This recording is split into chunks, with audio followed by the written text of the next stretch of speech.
The following program, though incredibly nerdy, is intended for mature audiences. Viewer discretion is advised, and you probably shouldn't watch if you're an overly sensitive pussy.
I don't understand. Oh, wait, what? I fixed it.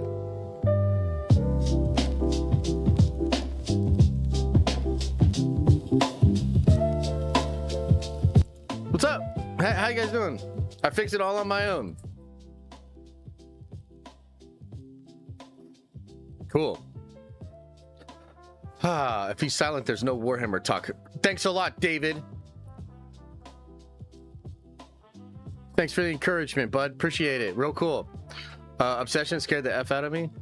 What's up, everybody? Look, apologies about the technical difficulties. Again, it is Adam's fault. So everybody put some L's for Adam in the chat, but we got it working, and it's going to be all right. Accolade production value. What the fuck? Zack Attack says the 14-month member chat. What up, Nerd Avengers? Gonna have to catch y'all after the stream on my way back from Comic-Con to meet Tom Hiddleston, Hayden Christensen, John Cena, Carl Urban, and Ian McDermott. Holy crap, dude. You're meeting like the whole gang. That's awesome. Good for you, brother. That's gonna be fun. Hope you enjoy the stream on the replay. Rossi, thank you for the rose. Zach, thank you for the gifted membership. That's very kind. Josh McCampbell Bluegrass says, happy birthday, Josh. L's in the chat for Adam making Josh late. Exactly. Exactly. I hope Marvel learned their lesson, making us wait for the trailer and it getting leaked. Oh my god. So you're one of those people, Josh? You're one of those people? Chat, real quick. Are you also on that side of things with Joshua? Are you also like, hope Marvel learned their lesson? Throw one into the chat if you are. I just want to know.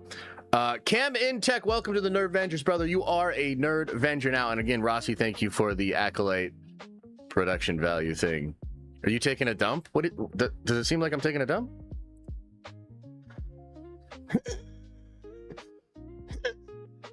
No, I'm not. Zach says, you can't silence greatness, so Josh will always be heard. Oh, thanks, buddy. I'm loving the Warhammer streams, brother. Much love to everyone. Yeah, if you guys didn't know, we're doing Warhammer streams every Wednesday night now for Warhammer Wednesday. They've been awesome. They've been a lot of fun. I know not everybody in the community is into Warhammer because you guys just haven't figured out it's the best fucking thing ever yet, but whatever. For those of you that have or that are a little curious, come on by Wednesday night. We have a good time breaking down the Warhammer. I'm incredibly excited. There's so much of the new rules coming out. Hopefully the points go live on Monday. That would be sick. That'd be sick. Have you watched all of Brand New Day yet? I mean, no comment.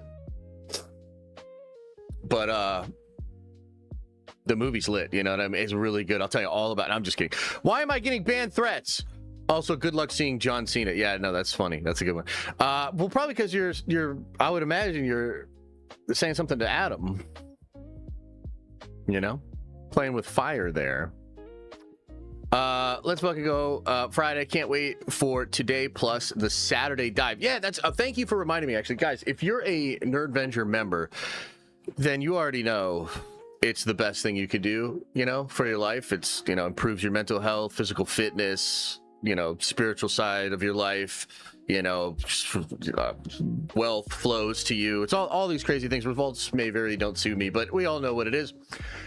And in addition to all of that incredible stuff that you get for being a Nerd Venger member, we're also going to do another one of those deep dive streams tomorrow morning at 11. We're going to deep dive on Thor, the first Thor movie, which I'm really excited about. Frankly, I'm actually going to watch it later tonight. I'm watching it later tonight for the breakdown for tomorrow. Like, I'll take notes, I'll bring up a bunch of cool stuff for you guys, and it's the first time I'm watching Thor since I read a couple of books about Norse mythology. I've been getting into a lot of stuff with Norse mythology, old Germanic religions, all kinds of like old esoteric mystical things. But yeah, I've been reading into like the Eddas and some of the stories, and I'm excited to see what I notice and how I view Thor through that lens. But also, Thor is going to be a very important character to Doomsday and also to Secret Wars. Brand spanking news from My Time to Poop on the Floor. Hello, which we're going to talk about a little bit later in the stream, about how there will be multiple variants of Hulk and Thor in Secret Wars. Oh my god, I'm excited about that. I think it connects to Doomsday as well, but we'll get into that. The main point though is tomorrow, if you're a member, or if you can't come tomorrow, sorry, I'm such a pig. If you can't come tomorrow, watch it on the replay, man. These streams are fun. We have a lot of fun. We just kind of go through the movie. I kind of scrub through it, bring up different things. We have a conversation about it. It's fun. So we'll do that again, starting that back up tomorrow at 11. So if you're a member, come on by for that. We are going to get hammered. Wait, what? Without spoiling Brand New Day ending, I'm mixed about it. Depends on the post-credit scene. Yeah, I mean, again, that's a, you know, rumor, leak, and all that. We don't really know how the movie ends. But yeah, no, we'll get into it. We're gonna talk about the leak. We're gonna talk about the whole thing. Can Twitch Vengers still watch? I'm not doing anything on Twitch anymore, bud, and I'm sorry, it's nothing personal. It's just it didn't make sense to do it. I understand some people like it as like a sort of free way to support and be a Nerd Venger, and I technically leave that available so that you have access to certain areas in the Discord, I guess. But nah, man, I'm not doing that shit no more. Twitch is like, nah. And honestly, with the reviews for the movie alone and leaked clips, I understand. I must be missing some context there. just joined. Only took 6 years. Hey, welcome, Andrew. You are a nerd venture now. Welcome. It only took me 6 years to convince you. Maybe I should get a little better at convincing people then, huh? But appreciate you nonetheless. How do you feel about the White House card on Sunday? I mean, I've talked about this a little bit before. I'm excited about the card. I'm not super pumped about, number one, it being on a Sunday. Like, happy birthday, Donald Trump. I have to wait till fucking Sunday to watch the UFC? Lame. And also, too, man, I just think that there's this there's a lot of separation between, I think, what a lot of Americans are feeling with regards to the administration and the government itself. This isn't happy-go-lucky, everything's fine time, and I don't like pretending that it is. I don't get into politics here, but since the UFC decided to make the card literally intertwined with the administration, I think it's fair to say that. What's your final picks on the White House card? We'll go through it later. I don't want to go through it right now, but we'll go through it later. Rossi says Joshua Campbell Bluegrass said Josh and Adam like Disney Star Wars more than Warhammer. Ban incoming. Nah, man, I can't even stomach Disney Star Wars. You know what I mean? And Warhammer is so fucking cool. Oh man, I'm so excited. Like yesterday they announced. So thanks a lot, Rossi. Here we go. Yesterday they showed a little bit more information about what the custodies are getting, and oh my god, I'm so happy, bro. Without getting too nerdy on it, I guess the combos that they have available to them seem really strong, and there's even more stuff that we don't know exactly about the edition. I think the custodies are going to get a couple more tools with some maybe even some like war gear options and things of that nature. I hope they bring the Misericordia back as like just a plain old extra attack, because that shit was so fun in 9th edition. But regardless of all that, I feel like custodians have some tricks, man. I'm really excited to experiment. Once we get the full points on Monday, it'll be good to see it all up. Any admin is America. No, I mean, that's true. And I look, again, I don't like to get into politics, not because I don't think about it or synthesize it for myself, but because people get very sensitive about it. There's an air of sensitivity even in your comment. But what I'll say is this: I personally think it's okay to hold this tension of understanding that you wish the president, you wish the administration well, you want them to make decisions that are wise. And you also understand that if the administration were to fall apart in a really bad way, that's probably bad for everybody. And yet you can also criticize them for all these things that I think they're doing that are whack as fuck. And I think that as a patriot and as an American, you should be able to hold that tension. Yeah, that's all I'll say about that. We're here for the nerdy shit, no politics. Indeed, sir. Indeed. Do you think that's impacting the box office? People would rather wait for streaming, or do you think people actively don't care? You mean just like in general? Yeah, are you talking about like in general? Do you think what's impacting the box office? People would rather wait for streaming. Yeah, I mean, I think streaming is a part of it, right? But so we're really going to talk about the theater. We want to do this dance again? Why do I get on streaming? I just feel like you guys are like poke the bear, pick. Let's see if we can trigger the stick. So here's my explanation, which none of you will like. It is the case that streaming and the convenience of streaming affects consumer behavior. But if you think streaming just arrived out of an abyss or an ether in the cosmos, you're not thinking clearly. Streaming arrived due to all kinds of trends and directions that media consumption went in. I can watch like infinite awesome shit on my phone, and that was where the consumers were at. That's how they were consuming content. And so the distribution models for the most successful endeavors over the past 5 to 6 years, just in straight content to consumer relations, have all happened through convenience. Hollywood and the theatrical system is like an outlier to that system, and they're just keeping it archaically intact because, well, frankly, they just make a lot of money off of like various different pain points that this bloated industry has. So there you have it. You've made me be a dick face again about the movie theaters. Thank you. Holy shit. Toy Story 5 is going to tell the full story of what? Theaters? I mean, there's going to be movies that make money and that are successful.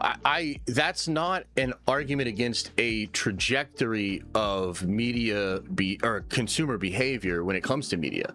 Like, do you know what I'm saying? Toy Story 5 will be dog shit. The duality of man in the chat, you know? The duality of man, the different ways to think about it, I guess, yeah. The young MD with a 5 spot says, hey, Josh, love the show. Star Wars bad, but do you think it could be better under another studio? Or even with slop, Disney's still the best place for it? I would love to see it go to another studio.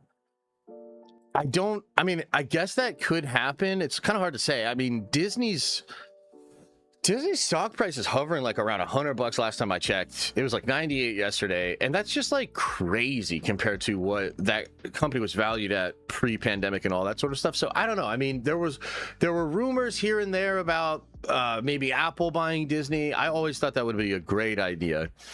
But yeah, I just don't know. I mean, I haven't really done like an actual analysis of that. It's more like a gut thing where I'm like, yeah, man, I think Disney is wildly out of touch. I think they're actually uniquely positioned to handle how consumers are changing in a very poor way, because they've sort of made their bread and butter with a little bit of like gatekeeping and control. But that being said, there are ways that they could do it. I personally think some of the stuff with Epic Games, the VR, some of the stuff in the parks, like, I think that's the direction. And yeah, you could see a lot of success from that. Okay, the Bricks Prime says your top 3 UFC fighters. You mean of all time or active fighters? Are you talking all time or active fighters? I'll do both. Active first. Joshua Van, dude. He's just like incredible to watch and has personally just entertained me so much with all of his fights. I'd say Sean Strickland, same thing. Sean Strickland, there's boring Sean Strickland fights, but I would argue that over the past 3 years, he's delivered some of the most exciting fights, even though the fights themselves, like when he beat Adesanya, like you can't tell me you weren't like standing on the edge of or standing up or on the edge of your seat. When he beat Hamzat, same thing. I mean, it's just like, Sean's on this thing right now where there's obviously a lot of controversy and a lot of like negative energy around him, but then like when he gets in there, he does things that are just kind of mind-blowing, you know? It's pretty crazy. So I'd say Joshua Van, I would say Sean Strickland, and then I would say Carlos Pratas. That would be my third pick currently. Those are the most exciting fighters for me, just the guys that I kind of fuck with. All time, I'm gonna put Randy Couture first. I just absolutely loved watching Randy Couture, especially when he came back in like near age 40 and he kind of like did all this crazy diet stuff. And then to beat, like, I think he beat Tito and Chuck, I'm pretty sure. That shit was incredible. And I was just at a good age for that. So I would say Randy Couture. I'd say, I guess you'd have to put Conor on there. I mean, yeah, I guess you'd have to put Conor on there, just for what he did with the sport and then even the Mayweather thing and this, like, yeah, I think you'd probably have to do that. And then third favorite fighter, man, that's a tough one. Man, I really liked watching young Robbie Lawler fight. Before Robbie Lawler had that knee injury, he was fucking crazy to watch. So I don't know, maybe Robbie Lawler. I liked watching Ken Shamrock too back in the day. Yeah, maybe George St. Pierre. No, Khabib is crazy. Oh, I think Khabib is very overrated. I think Khabib is incredibly overrated. Obviously, I think he beat Conor cleanly. Conor kind of beats himself, though. The fame kind of beats Conor at that moment. But, like, you look at a lot of Khabib's fight in that, what did he do? Like, how many fights did he win? Because he's undefeated, right? But he dodged a lot of people. He chose fights very selectively. John Jones? Yeah, Jones is up there. I just... I don't know. I personally was more entertained by some of these other guys, but that's just me.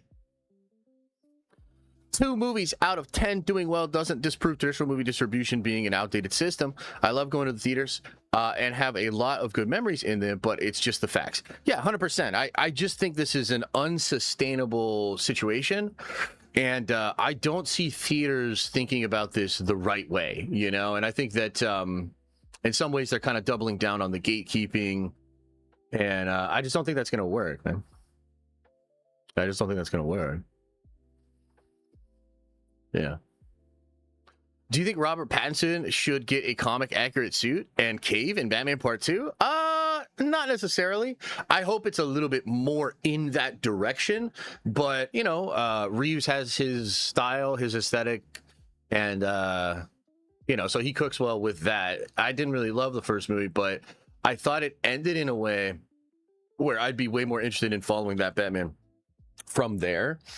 And so, yeah, I'd be okay with just seeing Reeves' version a little bit closer to comic book because he's just a little bit more like Bruce from comics now. Hand up, I haven't been to the theater since Deadpool and Wolverine because of fatigue. I will change that for Spider-Man. Yeah, dude, I don't even want to keep talking about this. Like, you guys seem to want to talk about this more than I do. Like, I'll just kind of quietly watch the industry crumble over the next 5 years and then, you know, just be excited about what comes next, which I think is like a hybrid between AI and video games. But whatever. I still like movies. I watched a movie last night. In fact, I watched the new Guy Ritchie movie, In the Gray Zone. And I rented it for $20 while it's still in theaters because I wanted to personally support the financial model that is basically fuck movie theaters. And I did. I spent $20 and watched it. It's pretty good. I don't think it was worth $20, but it was pretty good. Bricks Prime, thank you for gifting a membership. Thank you. Hey, Josh, seen the Michael Bay 1996 masterpiece and secret James Bond movie, The Rock, starring Sean Connery and Nick Cage? I mean, come on, man. Come on. I'm a red-blooded American that was born in the 80s. Yeah, I've seen fucking The Rock, dog, you know? Come on. Come on. Missed Supers? No, I just missed yours. But Duncan? Oh, maybe I did miss a few here. Rossi says, did you see that John Campea said Dave Filoni was against Starfighter? I got overwritten and voted for the project. Is that bad or a good sign for him? Oh, that's a terrible fucking sign for him, actually. It's a terrible sign for all of us. We should all be in mourning. I can't believe that John said that. That's crazy. That's crazy. What was the attitude on Giovanni's face when he said that shit? That's right. I'm using his full ass name because I'm pissed. I'm fucking pissed now. What was the level of smugness on Giovanni's face? Pull up the fucking clip right now. That's why I need Adam. Like actually in the studio, like working. Like pull up the clip. Jeff Snyder is teasing some big news dropping today. That's exciting. I hope it's really good. I hope it's a big deal. Joshua says Rossi and Josh and Adam want to. What the fuck? I mean, Josh, this is a family show, but I mean, absolutely. Absolutely. Let's talk about the Spurs choke of the century. I didn't see it. Did they choke bad? VTJ Production says, did you play X-Men Mutant Academy and Spider-Man for the PS1 back in the day? I'm 99% sure that was my intro to Marvel. Got me into comics. I think I remember the Spider-Man game, but I don't really remember that X-Men game, to be honest with you. Yeah. Yeah. UFC Freedom 250 breakdown. Yeah, we will. We'll do that a little bit later if that's okay. If that's okay, we'll do it a little later. Still miss my super. Okay. Well, yeah, because I got distracted by the John Campea thing. But Duncan says, I'm so excited for Disclosure Day tonight. Can't wait to watch it on my theater screen and sound system with my popcorn, bacon, and beer. Hashtag save third places. What? You got bacon in the movie theater? Now you're talking. Hey, man, if they did some fucking bacon wrapped something or others at the movie theaters, I'd be all in on team theaters. You know? This is crazy. They dropped the biggest lead in finals history. What a bunch of pussies! What a bunch of pussies! Oh my god! What did Wembley do? This, but way bigger? Sucks to suck. Theater bacon sounds gross. See, this is what's wrong with America now. Opinions like that. Be all in on Team USA tonight. Oh yeah, who they playing in the soccers? Steelers are AFC contenders. Hot take. I mean, that's not a hot take. I think that's pretty good. You got distracted by John Campia's thing? Yeah, dude. The lighting, the way it was hitting his wiener. Did you ever tell Rob that he was wrong about Apocalypse and not having cosmic threat gusto? No, I didn't, but spam it in the comment section the next time he's on stream in a call. I did talk to Rob yesterday, I think, or the day before. Rossi says, say no more, fam. Hashtag Ray. Yeah, definitely. Let's just keep it PG, though, you know? What did Rob call you about the other day? I'm not at liberty to say. And also, I can't quite remember what we said in what call. But, yeah. They have a big old thick cut bacon, and I mix it in my popcorn, and it's amazing. That's amazing. Yeah, no, that dude, save movie theaters. Save the third space. Dude, you guys, you fucking streaming guys, you AI guys, you absolute idiots. All right, should we get into some of this news? Look, here's what we're going to do. We're going to talk about this hack situation. Honestly, I'm not sure how much of this is true. Did you guys hear about the hacking situation? I think it'll be fun to get into it, talk about what's maybe going on, talk about what some other insiders are saying is going on, and then I really want to get into what you guys think of this. It's kind of interesting. Then I want to talk about a couple of small things. So Jeff Snyder teased Mahershala Ali's blade in Secret Wars. I want to talk about that. We have the official synopsis for Avengers Doomsday coming out from Marvel, and it's pretty interesting. It's different than the one that they had before, which I like. There's a new report about Secret Wars, multiple variants of Hulk and Thor. I'm going to connect that to what I think is going to happen at the end of Doomsday. Whoa. And then finally, there was apparently a Warhammer MMO that was being produced and made that got canceled, and I want to show you guys a video about it because we all need to make some noise and get that thing uncanceled. Are you kidding me? A Horus Heresy MMO? Guys, think about it. Everybody in the community is getting into Warhammer. Imagine if they had a Warhammer MMO and we could all get into it and play together and take over the galaxy. Come on, man. Come on, man. So we'll have to get into that. Yeah, that show would be sick, huh?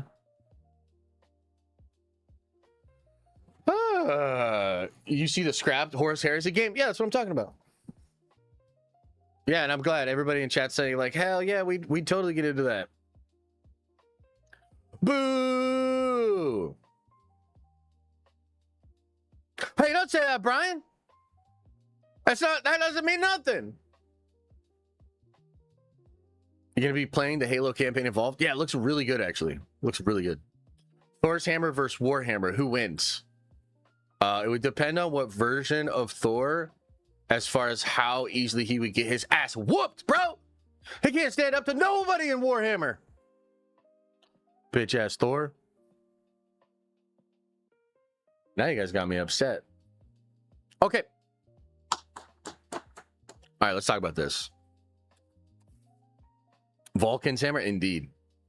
It's also a hammer, brother. I have not read the new Berserk chapter. I thought it was 3 chapters. I thought they released 3 chapters today. And no, I have not read them yet. I've been busy preparing for the stream. Okay, that's a lie. We all know it's a fucking lie. But I was checking out the alien shit, so I didn't get a chance to do all that. All right. Let me pull this over here. Let me pull this over here.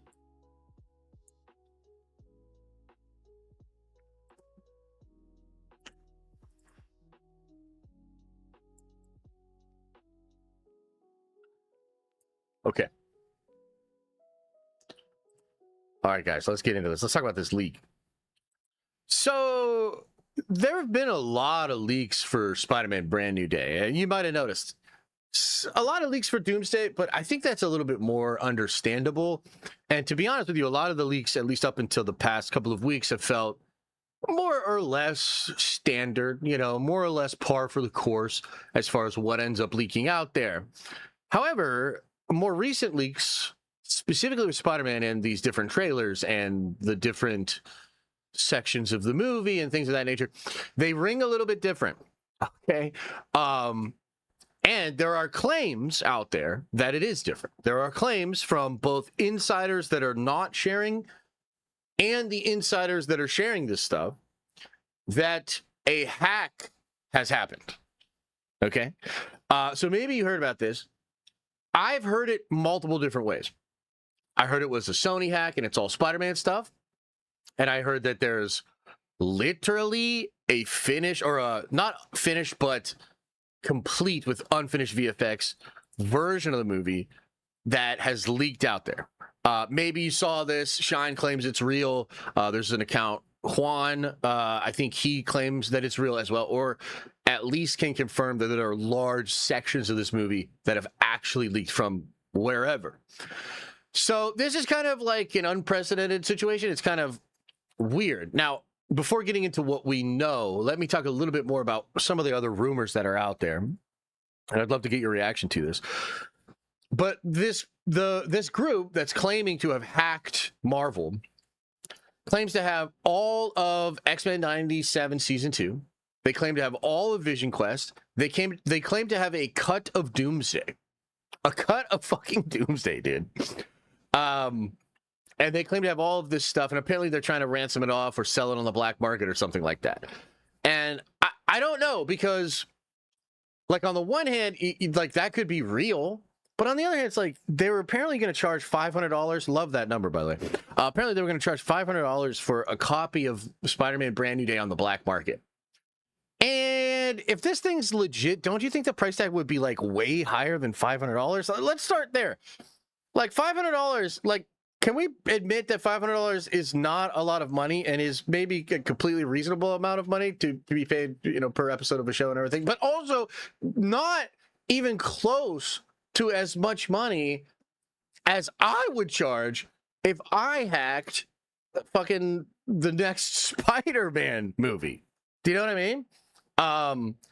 Yeah, so, like, I don't know. That number doesn't really track to me. It doesn't make a lot of sense. That's not a lot of money. So you would assume it's more. Now, here's the thing, though. It does appear to be at least partially verified that the Brand New Day movie, and potentially either large sections of it or the entire thing, are in the possession of some of these leakers.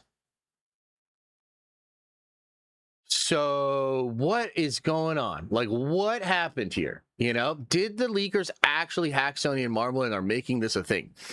Now, part of why this could be going on, and, like, I kind of can't believe that this would really be what it is, but I guess it's possible.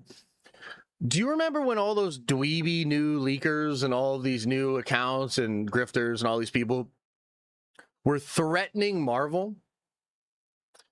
When this really kicked off, like, I gotta tell you, this is kind of funny to me. Like, it's just kind of funny to me that this is going on, but also potentially, like, not funny at all if I get to watch Doomsday on my phone while I take a poop later today, which I would totally do.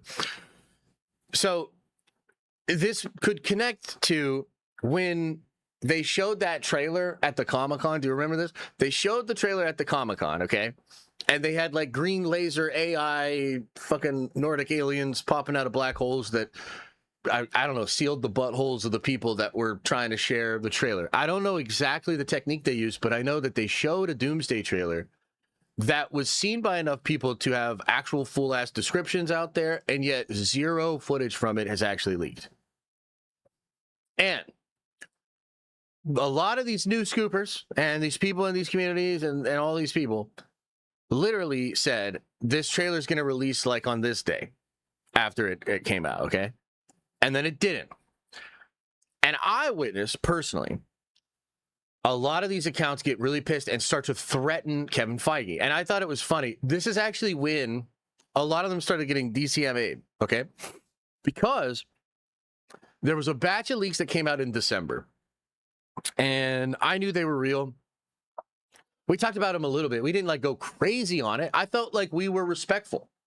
You know, like it was out there. We talked about it. We speculated about it. We didn't say for sure that it was real. Now, you could argue we went a little too far because I showed you some shit that like I probably shouldn't have showed you.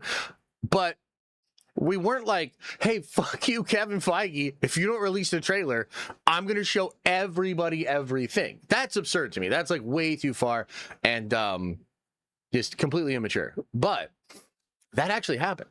So after the trailer was shown and nobody got to see it, these accounts started publicly threatening Kevin and Marvel Studios. If you don't release the trailer by this day, we're going to hack you and release everything. And you kind of have to start to wonder, were those actual threats? Did they actually follow through on that? I don't know. I would find that to be pretty funny. I guess it would be unfortunate for Marvel Studios. I'm trying to make sense of it myself, right? Like, I'm like, because I got to be honest, my instinct kind of tells me these people are just peacocking a bit. I don't think they actually have the Marvel leaks like that. I think they probably have some Spider-Man leaks. I think they probably have access to the stuff that leaked out in December of last year. But I don't think they have X-Men 97. I don't think they have Vision Quest. I don't think they have Doomsday. I don't. I think they're kind of just peacocking, and I think like it's a narrative thing or like a meme thing, but I guess I could be wrong.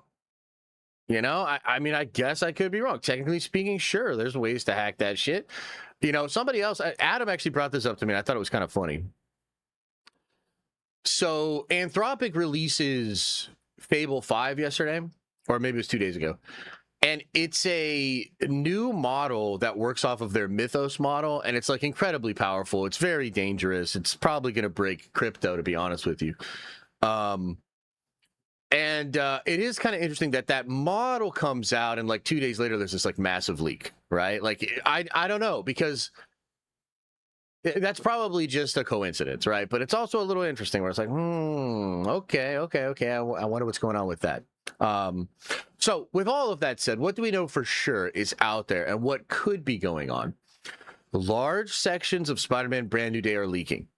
A third trailer leaked this morning.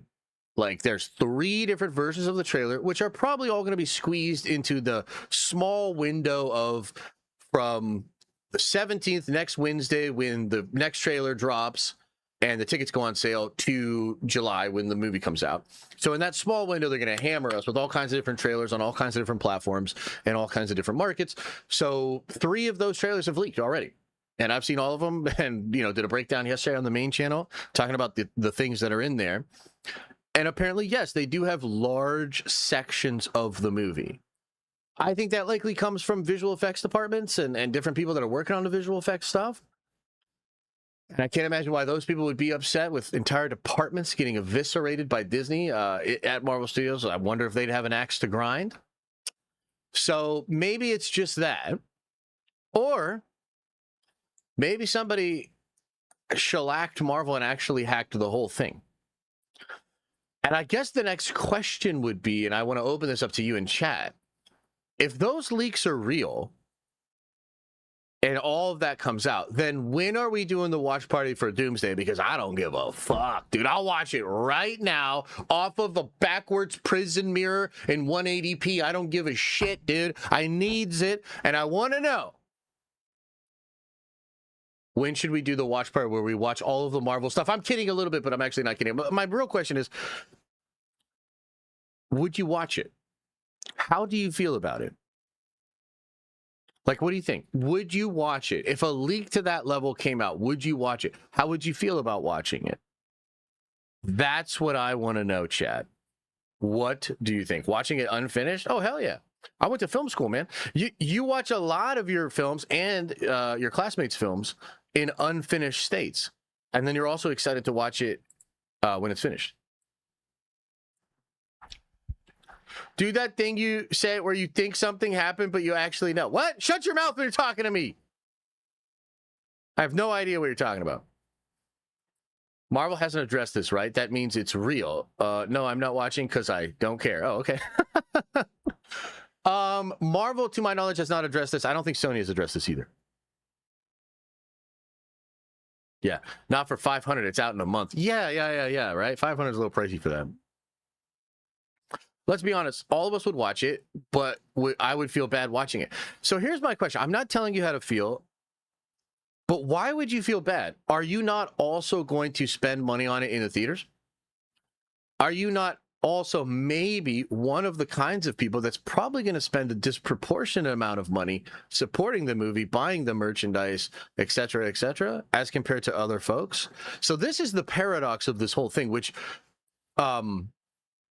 Michael Waldron actually nailed this one time. He was asked about leaks and stuff. I think it was around the time of Multiverse Madness, and I thought his answer was so on point, and also flew over a lot of people's heads. But what he said was, as it turns out, the group of people that are interested in this universe enough to go seek out the leaks and the rumors and the information also happens to be the same group that will spend the most amount of money on the IP and the universe. So why would you feel bad at all? RPK said, so after looking into it, no full version of Spider-Man Brand New Day has been leaked, only trailers and clips. Interesting, yeah. So that kind of contradicts what some other people are saying, especially that Juan guy. But I guess what he'd said was that there are large sections of the movie, which could technically be clips as well. I wouldn't watch it. I'm hyped for the project, but not to such an extent I'd watch the unfinished product to ruin my experience watching the unfinished product for the first time. Yeah, and if you really felt like it would ruin your experience, then yeah, totally. You know, that's like your own personal piece, and you should, you know, take action to protect that. But like, why would it ruin your experience? Like, I just consider them to be totally different experiences. And the people that are making this movie are watching dailies. They're literally watching it unfinished constantly. And that's a part of how they refine it and make it. I mean, I just don't, I like that. I think that's fine and cool. Because I know what would happen. Yeah, but I mean, look, I've said this before, and I'm not trying to do this thing where we circle the wagons here and just make it like annoying, like I'm just saying the same take over and over again. But have you ever watched a movie more than once? Was your second or third time watching it ruined?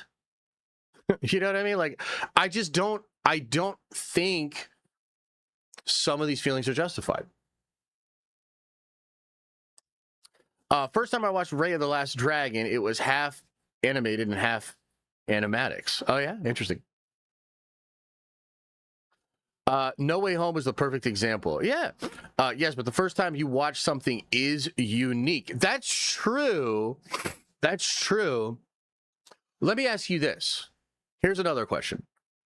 In that first novel experience with a movie, what is your favorite one of those? And I guess what I would ask is this. What I'm really driving at is, I think it's actually only a certain kind of movie that is most enjoyable the first time you watch it. I'll say that again. I think it is only a certain kind of movie that you could actually argue is most enjoyable the first time through. True, but it's different watching it in the process. You still get a unique experience because it changes by the final cut. Yeah, totally. Yeah, I think that's fair. Also, Josh is going to think my last message was for him, and it's not. Yeah, that's true. Totally fair. Thanks for saying that just for me.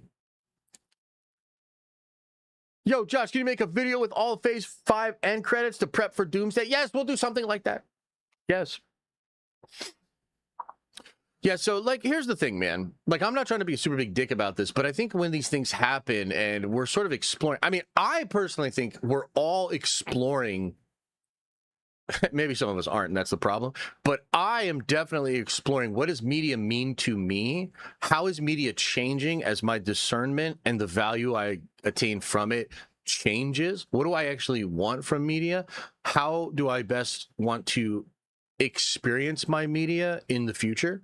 And I'm just at this place where Not to say that I think there's nothing sacred about the movie theater experience. There is something to it. You know, I like Joseph Campbell. I like some of the things he said about this spiritual experience of a shared experience with a bunch of strangers as a thing is happening. And I think there's something to that. There's like an alchemy to that, right?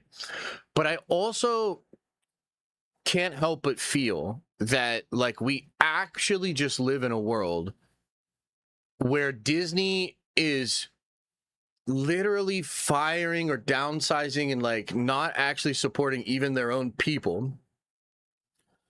And yet we're supposed to feel bad about a breakdown of an antiquated system and respect the way by which these mega corporations and super rich investors will suck money out of this antiquated system. And like I'm supposed to care that the Walt Disney Company might get hurt if their theatrical movie leaks. I'm personally at a place where like I just don't feel bad about it at all. And like if Doomsday came out, if Doomsday leaked tomorrow, I would watch it and I would make content about it.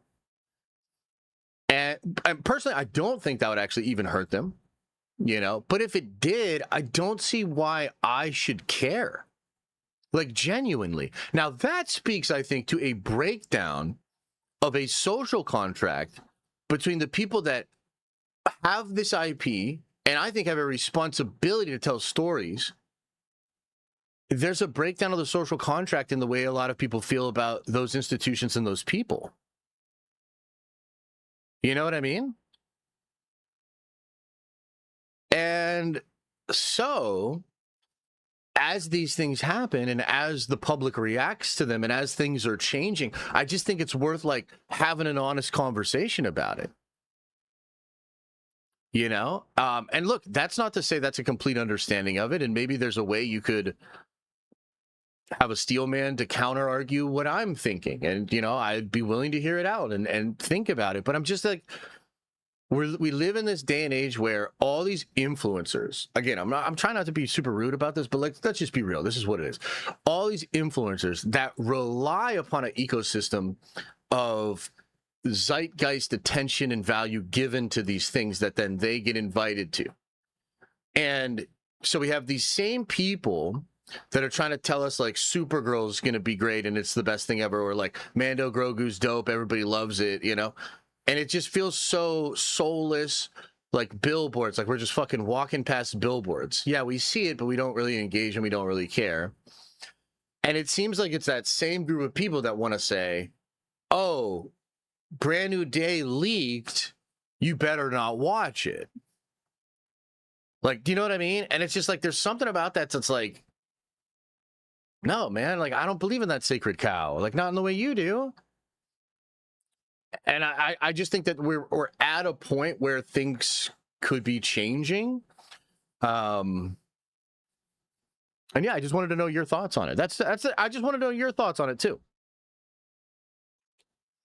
Josh might be too woke with it. Most people just want to cheer and watch their favorite characters do cool shit in a movie theater setting. You know, it's funny because like you're being a little like facetious or whatever, but I actually would push back on that.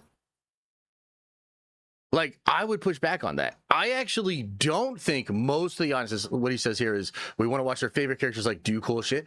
I actually don't think so. I think the expectation of the audience has changed. I think people want more. I think people are looking for something borderline spiritual. They're looking for something with more depth.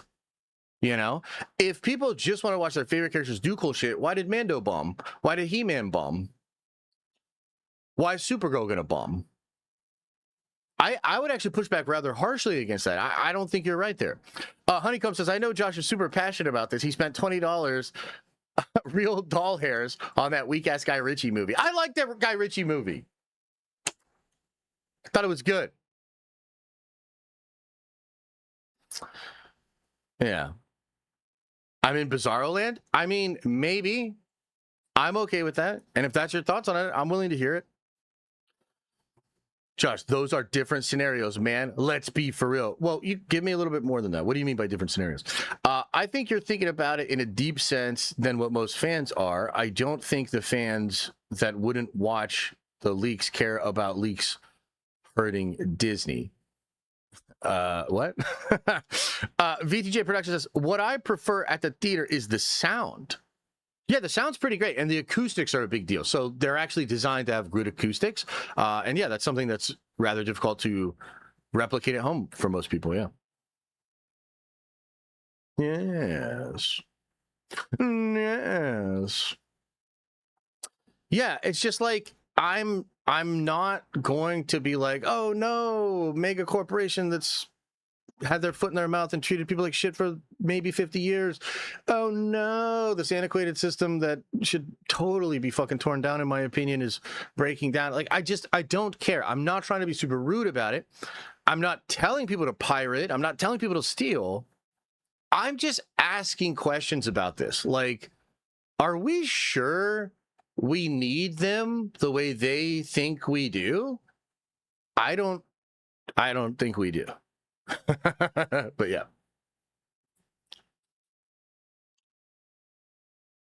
I had Dolby 7.1 sound system was better than the theaters. Well, look at you. Good for you, Matt. I love the theater, but I have 3 kids, so it's hard to justify spending $150 on a movie just so I can see it free at home.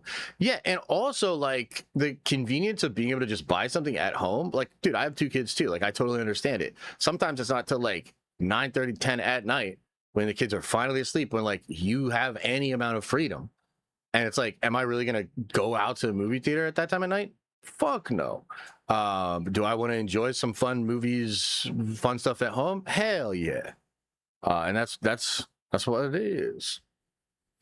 All right, let's leave that one there. 20 minutes of shitting on the theaters. You did this to me, chat. You did this. You did this. I like having the theater as an option for big movies, so I don't want to see them go away, but I'm also not going for most of these movies. So I imagine it's hard to maintain as a business. Yeah, I don't think the movies need to go away. I just think so long as they are trying to force that as the main mode of distribution, they are going to lose. I think the cat is already out of the bag. I think a lot of the studios, especially because they're losing their fucking asses. Like, dude, I would imagine He-Man is on streaming within a week, maybe 2. Because they've lost their ass on that movie. So they're going to look at some market research that suggests if they put on streaming today for $20, they're going to make X amount of millions more dollars if they do it. And that will hurt a lot of other movies that might have the sort of social cachet to make people wait or to make people go out to the theaters. But at the end of the day, it's a lost cause. Like, I don't see how that entertainment, on average, justifies the antiquated distribution system. You know? Do a short on it? Yeah, let's do a short. Let's do a short on that. Okay, let's do a short. Here we go. Okay, so TLDR on maybe the greatest hack ever to happen to Marvel Studios. Oh no! So apparently somebody's got a full-ass version of Spider-Man Brand New Day. There's some debate about that. Some scoopers saying it's not true. Some scoopers saying that it is true. Either way, we can see out there something weird's going on with Sony, the Spider-Man movie, and leaks. We've had 3 different leaks of the next trailer way before it dropped. The very first trailer leaked a bunch as well. Now, it didn't end up hurting that trailer. That trailer broke records, and I think the movie's going to be just fine.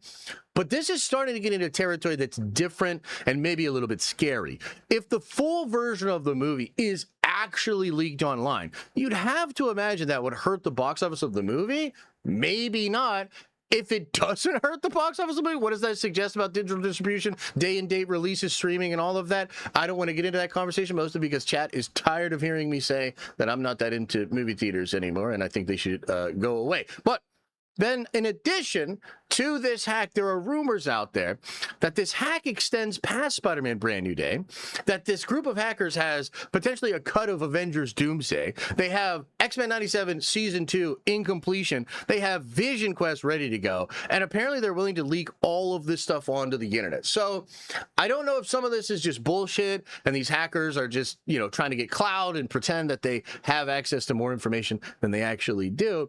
But on the off chance that this is actually happening, we might be entering a whole new world, a true divergence from everything we've experienced as Marvel fans in the past. And I would leave this short with the question for you.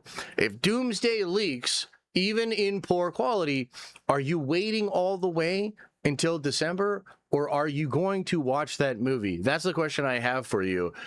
I'm going to watch it. I'll watch it 100 times before we get to December. But I want to know from you, are you going to watch it? Let me know. Boom. The short is done. The short is done. We should watch the Mando and Grogu pitch meeting later. That's actually a good idea. We should do that. We should definitely do that.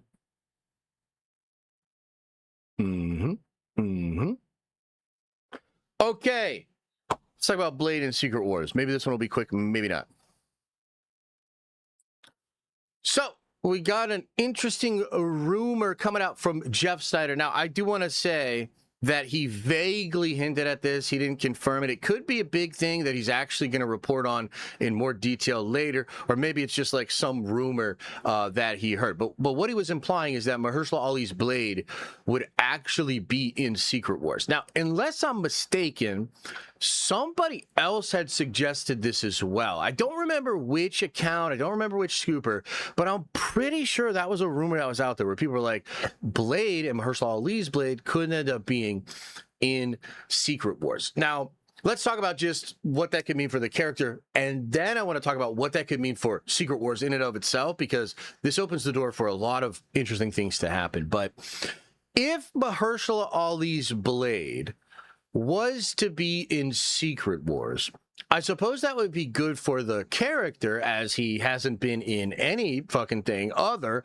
than the post-credit scene for the Eternals, where he just had a line of dialogue. We have literally never seen him in any of these movies. He said something to Dane Whitman in a post-credit scene.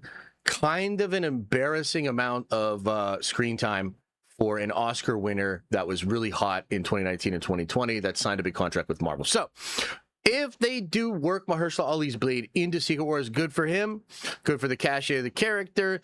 There's an interesting side of this where via the Battleworld thing that's probably happening in Secret Wars, we could see Mahershala Ali in 1602 attire. He could be working for Doctor Doom or just living a life out on Battleworld, maybe fighting vampires on Battleworld, and that could be really, really cool.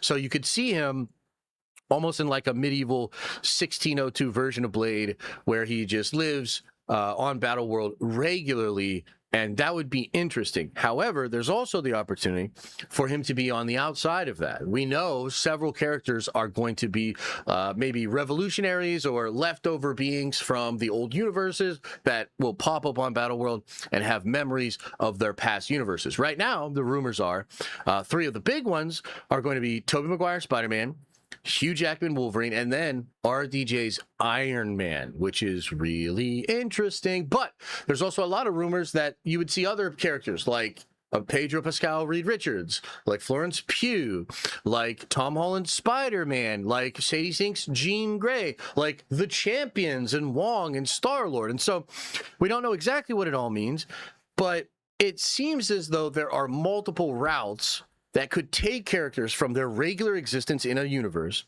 to Battleworld, either being aware of the old universe and trying to overthrow Battleworld, or being a sort of complacent member in the Battleworld universe, the spell, or whatever. So there's a lot of options for Mahershala. I would argue a better option for him would be to join one of these teams and actually remember the old universe and be Blade and be fighting against maybe fake shit that's going on, or even other variants of himself, as it's possible a Wesley Snipes Blade could fit into maybe a Herald of Doom, one of the Dukes, and you could see some Blade on Blade action. Now, that seems like a fanboy dream, okay? But there's actually precedence for this, as there are reports that the Spider Boys will fight each other in Secret Wars. We just got a rumor that we're going to get multiple variants of Hulk and multiple variants of Thor in Secret Wars. And I would imagine that means Hulk on Hulk action and Thor on Thor action, which we'll talk more about, but later on in a different segment. But taking it back to Blade, I could see a meta thing going on here where you have Wesley Snipes Blade, you have Mahershala Ali Blade, and you almost have like a passing of the torch as we go from the older journeyman version into the younger new MCU version. There's obviously a lot of things going on with magic, sorcery, otherworldly powers that might connect to characters like Doctor Strange and Wanda Maximoff having to go on some kind of an apology tour, maybe some kind of redemption. Could Blade and the Midnight Suns connect to that? Because another thing we've heard is the Blade movie is essentially gone, and it's now just Midnight Suns. And so they took the Blade movie thing, they turned it into Midnight Suns. We don't know for sure, but that's what the rumor is. And so you would imagine a lot of the supernatural stuff after Secret Wars will be lensed through a Midnight Suns story. I've heard rumors of a Wanda Solo movie. I've certainly heard rumors of a Doctor Strange 3, which would take place in the new 616. Are those movies real and connected to Midnight Suns? Is Midnight Suns taking different characters on a different journey? I'm not really sure. But nonetheless, I think it's kind of exciting, the idea of getting Mahershala Ali's Blade in Secret Wars. And I'm viewing Secret Wars, and Doomsday as well, but really Secret Wars, as a great canvas to not only tell some cool stories and have some fun variants, but also potentially rehabilitate some characters and give some, let's say, oomph to characters that have been missing it. Blade is at the top of that list. So those are my thoughts on it, chat. I'd love to know what you guys think. You know, it's just a small rumor for now, but what do you think? Do you think Mahershala Ali Blade would work better as Team Doom in Secret Wars? Or should he be Team, Avengers, Team 616? Let's start there. What do you think? Do you think Battleworld will be the aware versus the unaware? I think there will be an element of that, but I don't think they're going to wake everybody up, right? And it might even be the case that some of the people that remain unaware could still turn against Doctor Doom. So there was this part in Hickman's Secret Wars where Maximus the Mad actually goes out there at the behest of the Maker and the Cabal, and he creates a sort of prophesied rebellion figure and creates this whole rebellion to try to get people mad and try to get people to rebel against Doom. And it's not like he woke all those people up. They were just citizens of Battleworld that were turned against Doom. So I think you probably have both. I think he works better as Team 616. I could see that, and I'm leaning in that direction too. Yeah, I'm leaning in that direction. Do you guys get the feeling? Let's do this next question here. Are you guys picking up what I'm setting down as far as the idea that you might have variants of characters working with Doom and variants of characters working like against Doom in Secret Wars? And specifically with Blade, would it not be cool to have Mahershala be on one side and then to have Wesley be on the other side? Would that not be kind of cool? Do you understand what I'm saying there? Rossi says, several of my sources have told me that Heather will become the one above all after the Secret Wars reset. She will save the MCU herself. Holy shit. I hope you're wrong. I really hope your sources... I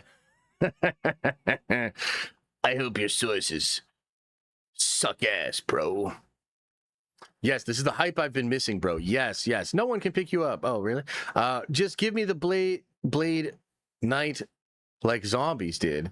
and run with that shit like in 1602. Oh yeah, you like that one? I didn't really watch that show, so I can't tell you if it was really cool or not.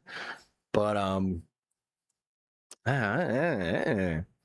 Wesley Snipes' Blade should be on the Loki multiverse team. Yeah, that would track. That would track.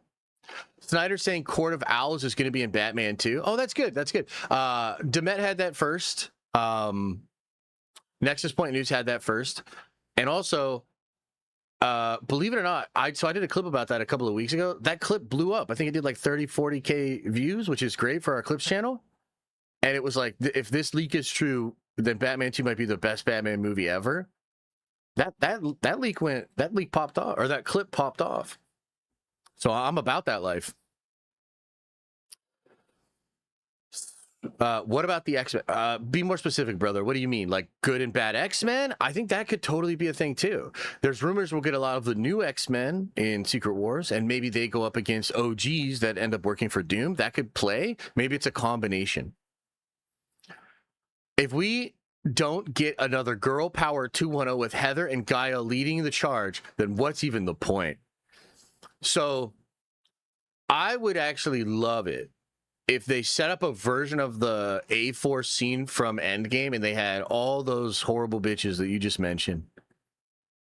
And they were about to, do some fucking preachy, stupid bullshit. And then out of nowhere, not one, not two, not three, but 4 different versions of Frank Castle Punisher come walking down the road. And all the gals, get together and strike a stupid-ass silly pose. And then all the Punishers just lock and load and blow them bitches away. You know what I mean? Graphic violence. Chunks of their faces being ripped off by bullets. That's just me, though. We could dial it back, for the family audience and stuff like that. I'm just talking about my ideal scene, 4 Horsemen of Punisher. Yeah. Yeah. And then you could have John Bernthal at the front be like, is this the bitch that told Red she saved herself? And then he just freaks out. Oh. Cinema. Joshua Campbell Bluegrass says, I just can't stand watching stuff in low quality or incomplete. I don't like watching leaked trailers for that reason. I'd watch it otherwise. I totally get it. I totally understand that. I'm not that way, but I do understand it. Yeah. Did you finally get your hair off the mic? I'm so glad that you noticed. I did actually. I'm so glad you noticed, Ben. You know what else you need to notice though is that Warhammer's better, and you need to get into Warhammer. Patty Poop, favorite, one of my favorite names over here. Patty Poop says, "Hello, Sir Joshington. I've heard that Rogue Trader is a good primer for 40K as an IP. Would you agree with this?"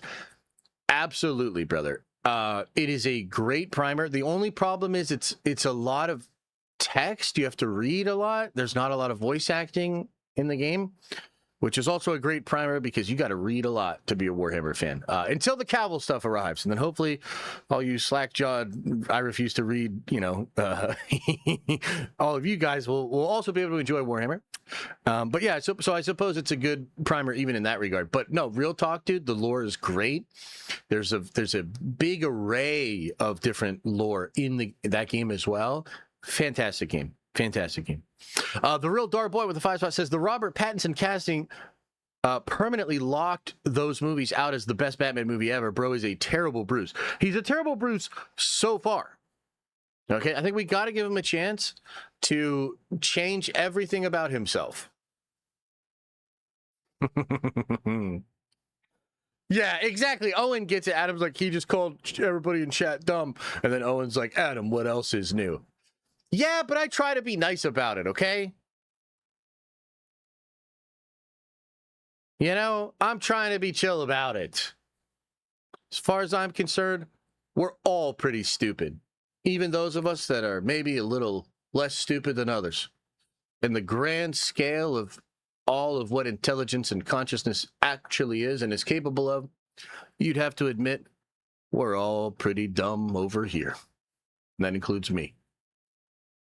So let's all just put an arm around the dumbass to your right, put an arm around the dumbass to your left, and let's be dumbasses together, shall we?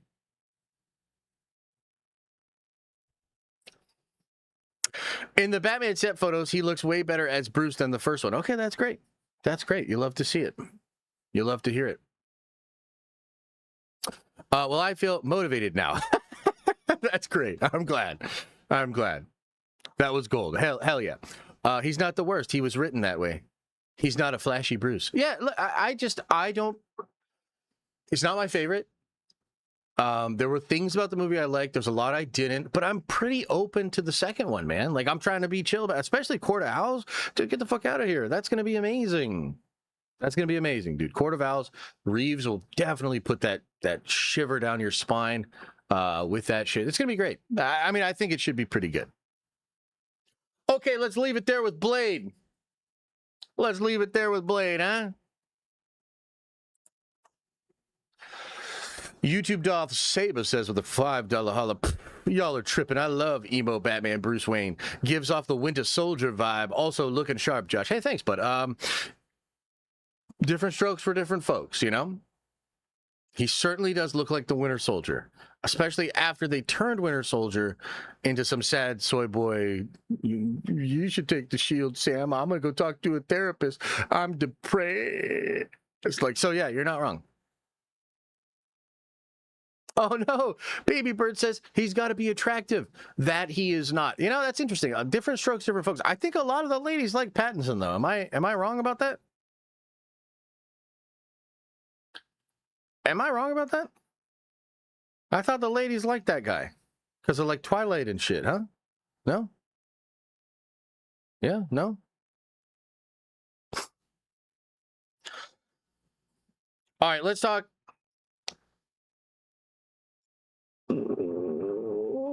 I kind of want to just talk about the secret. I want to talk about this big crazy theory thing. I want to say way too much again.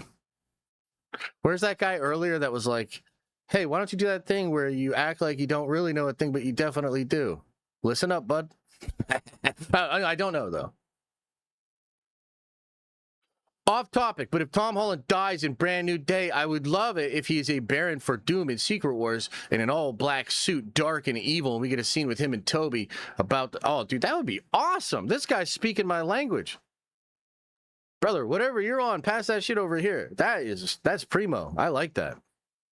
Oh, the short. Yeah, we got to do the short for Blade. Let's do the short for Blade real quick. Let me stretch out. Yo, real quick, before I do the short, any of you guys do a lot of weight training out there? There's got to be a couple of you. I got to tell you about a couple of things that happened to me, and I just need a little advice. So first off, I have a vein that's like, it's like popping out of my left forearm, okay? And it honestly, it's freaking me out a little bit because it literally feels like it's gonna like burst. Okay. Now, do I just let it pop out? Like, does this vein just have to pop out of my muscle? Am I just gonna have a big fucking ugly vein down there? Do I just have to let that happen? Poke it? Okay, that's great advice. Yeah. It's fine. Okay. That's good. Okay, great. Lay off the roids. See, that's gonna be tough because I just ordered a whole bunch more, and they're very expensive. So they're going in my ass. Pause. Go check that out. I don't know that it's a checky outy thing, but yeah, go to the doctor. So I'm getting some mixed messages here, guys. Okay. The other thing is my hips,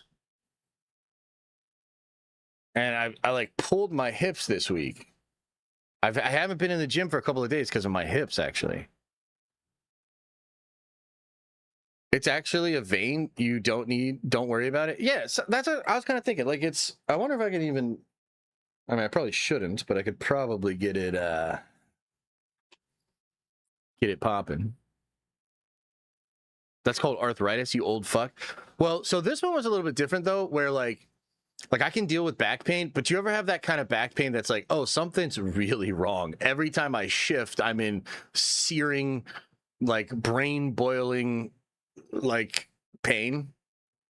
I've had that happen in my upper back. I've never had it happen in my lower back. It happened like in my hips, where like I would just walk around like this, and I didn't want to bend over at all. I was like,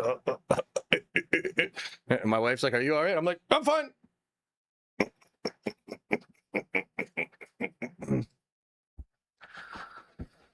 Herniated disc? Well, let's hope not. Epsom salt bath? Pelvic girdle displacement? Maybe. Does that happen when you're having just way too much sex? I know it's a family show. So just, I guess, hypothetically, would that happen from way too much sex? It's your sciatic nerve. Welcome to the club, sir. Well, that sounds like a terrible club, bro. I don't like this club. Adam, nice. What's your beef with My Time to Shine Hello? I have zero beef with My Time to Shine Hello. What are you guys talking about? I'm maybe the greatest supporter of My Time to Shine Hello. In fact, let's just ask chat real quick. Seriously, chat, guys.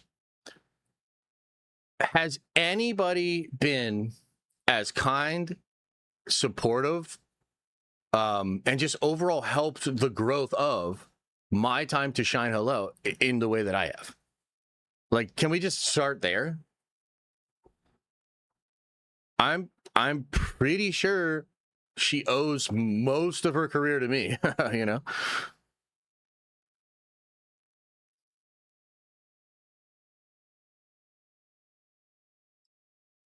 What? You guys don't agree? Yoga will help for sure. Actually, yeah, I do want to get into yoga. I was going to go this week, but the hips were like, ugh. So I'm taking today off again. I'll start slowly with weight training again tomorrow, and then I'm hoping by Sunday I can do the full stack of roids and get in there and scream like Frank Castle and pop all these veins, and maybe my hips will split into 6 different pieces or something. So that's kind of the plan for now. Do you think it'll be like Avengers Forever? I think there are certain elements from Avengers Forever that will be adapted into the movie, yeah. Stretch, bro. Activate your hips. Okay, fine. Okay, fine, I will. Jeez. Anaball or Dynaball? Dude, I don't know what those are. Mine was Dinosaur Ball. And it's a T-Rex with these just huge testicles on the bottle. Recovery is a thing. You might be overtraining. I actually think I am overtraining a little bit. But I kind of intended to overtrain. I was on a stack of peptides, and I'm not going to be on the stack permanently, so I was trying to like overtrain in a small window, but maybe I just pushed it a little bit too far. We'll see. Yeah. Interesting, Joe. Okay. No, well, sorry to hear about that. I hope it's not I hope I don't have to join your club, you know what I mean? No offense, but sorry about that. Is it true that when you're 40, you got to get that thing done? I don't know. I'm not 40 just yet. And when I do, I'll probably put whatever that thing is off for a while. How often you lift? Pretty often. I've been taking 1 or 2 days off, so I guess 5 days a week. Turmeric? Okay, maybe some turmeric, yeah. Okay. All right, let's do a short for Blade, and then let's do this last big thing here, and then let's force you guys to watch a Warhammer video, and then let's call it a day. Okay, TLDR on this one, and this is big time rumors here, but apparently Mahershala Ali's Blade may well be in the Secret Wars movie. Now, this is coming from Jeff Snyder, but it's one of those things where he said it's a rumor, and honestly, it was something he kind of alluded to, so I'm taking quite the liberty by saying that it's a report coming from him, and we should all blame him if it ends up not being true. But that is what I'm doing. Now, What could this possibly mean? Well, there's basically one of two ways this could work out with regards to Secret Wars. Right now, most fans understand that Secret Wars will be turned into Battleworld. It will be a different kind of world that is ruled by Doctor Doom in some way, shape, or form. Therefore, there's only two kinds of people that are going to be on Battleworld. The kind of people that exist under the spell of Doom and just think Battleworld is all there is, or your regular citizens of Battleworld. And then there would be people that remember the old universe. Maybe a few of them are on Team Doom, like Doctor Strange, and he remembers the old universe. But a lot of them will likely be heroes that in some way, shape, or form, somehow survive Doomsday and appear on Battleworld, and they remember the past. And so, going back to Mahershala Ali's Blade, he could operate at either one of those levels. So to take it to like a really nerdy level, though, what I'm personally hoping for is that Mahershala Ali's Blade is one of the people that remembers the old universes, pops up just as Blade, but maybe we also then have Wesley Snipes' Blade, who's one of the generals or one of the dukes that works for Doctor Doom, and then you get a blade-on-blade kind of action thing, and that'd be a cool way to pass the baton, and I'm probably reading way too far into it. If it doesn't happen, make sure to yell at Jeff Snyder on Twitter. There we go.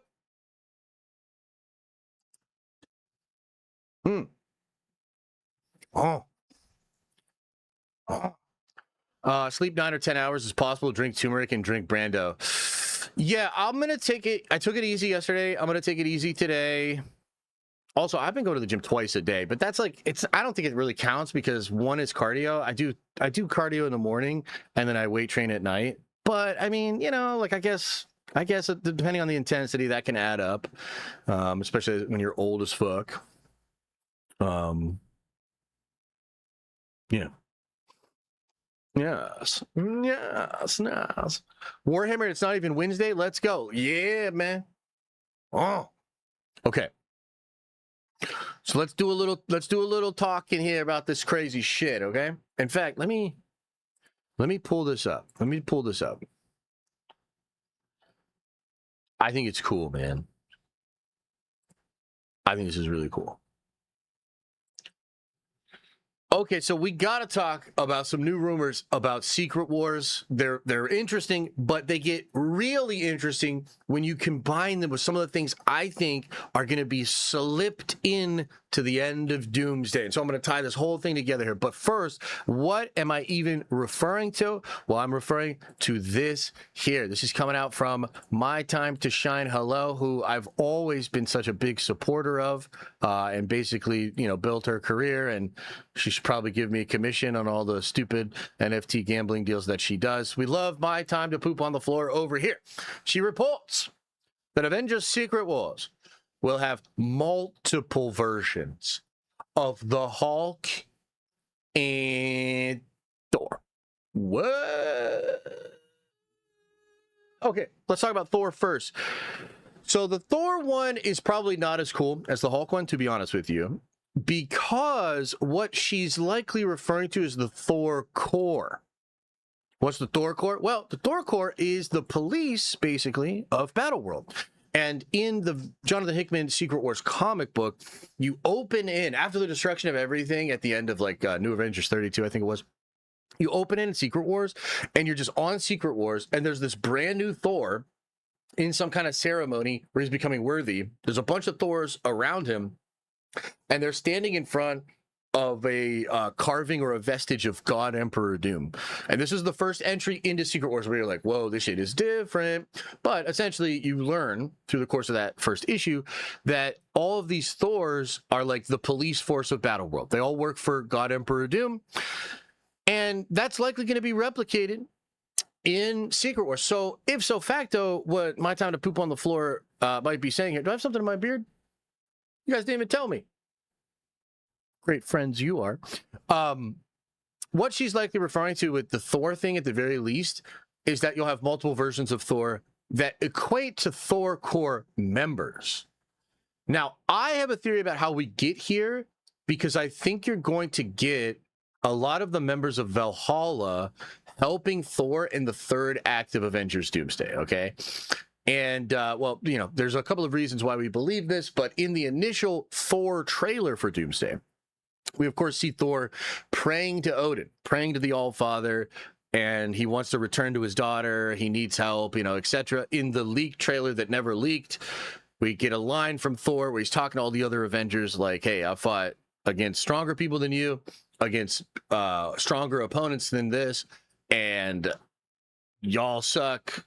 Like, you better get your shit together because we got to fight this thing. It's going to be crazier than ever. I think that's exactly the line. I'm not 100%. The point I'm trying to make is we know he's going to be asking for help, asking for other power. And according to My Time to Shine, this will lead to a scene where all of the people from Valhalla, Jane Foster, Thor, Heimdall, others, like the Warriors 3, will all come back. They'll exit Valhalla and fight in some way at the end of time. What I think that's going to translate to is those will then become the ingredients that are mixed together to create Battleworld. That Doom will basically say, oh, here's all of these Asgardians that came from Valhalla. Well, guess what? I'm going to resurrect them on my Battleworld. They're going to be my police force. So that's what I think is going on there. Small aside on that, too, I would love it if a character like Storm, like Halle Berry's Storm, would be a member of the Thor Corps. That would be fantastic. Yeah, that would be really, really fun. So that's probably what's happening with Thor. Now, technically speaking, this could be the exact same thing with Hulk, and Shine could just be spinning up a bunch of bullshit and making it seem like it's a new revelation. Because we've seen from leaked concept art that a portion of Battleworld will have a bunch of Hulks. And we've seen that it's not just Hulk, She-Hulk, and Scar, but it's also a bunch of Hulks that live behind that wall. You look at the background of that shot, and there's a bunch of regular folks, but there's a bunch of people that are also Hulks, and they're smart Hulks as well. So technically, she could just be speaking to that, okay? But I think there's more than that, specifically when it comes to Bruce Banner, maybe when it comes to Thor himself. Now, this next part is heavily speculative, okay? But it's informed speculation. I have a reason as to why I believe this. Let's start with Hulk.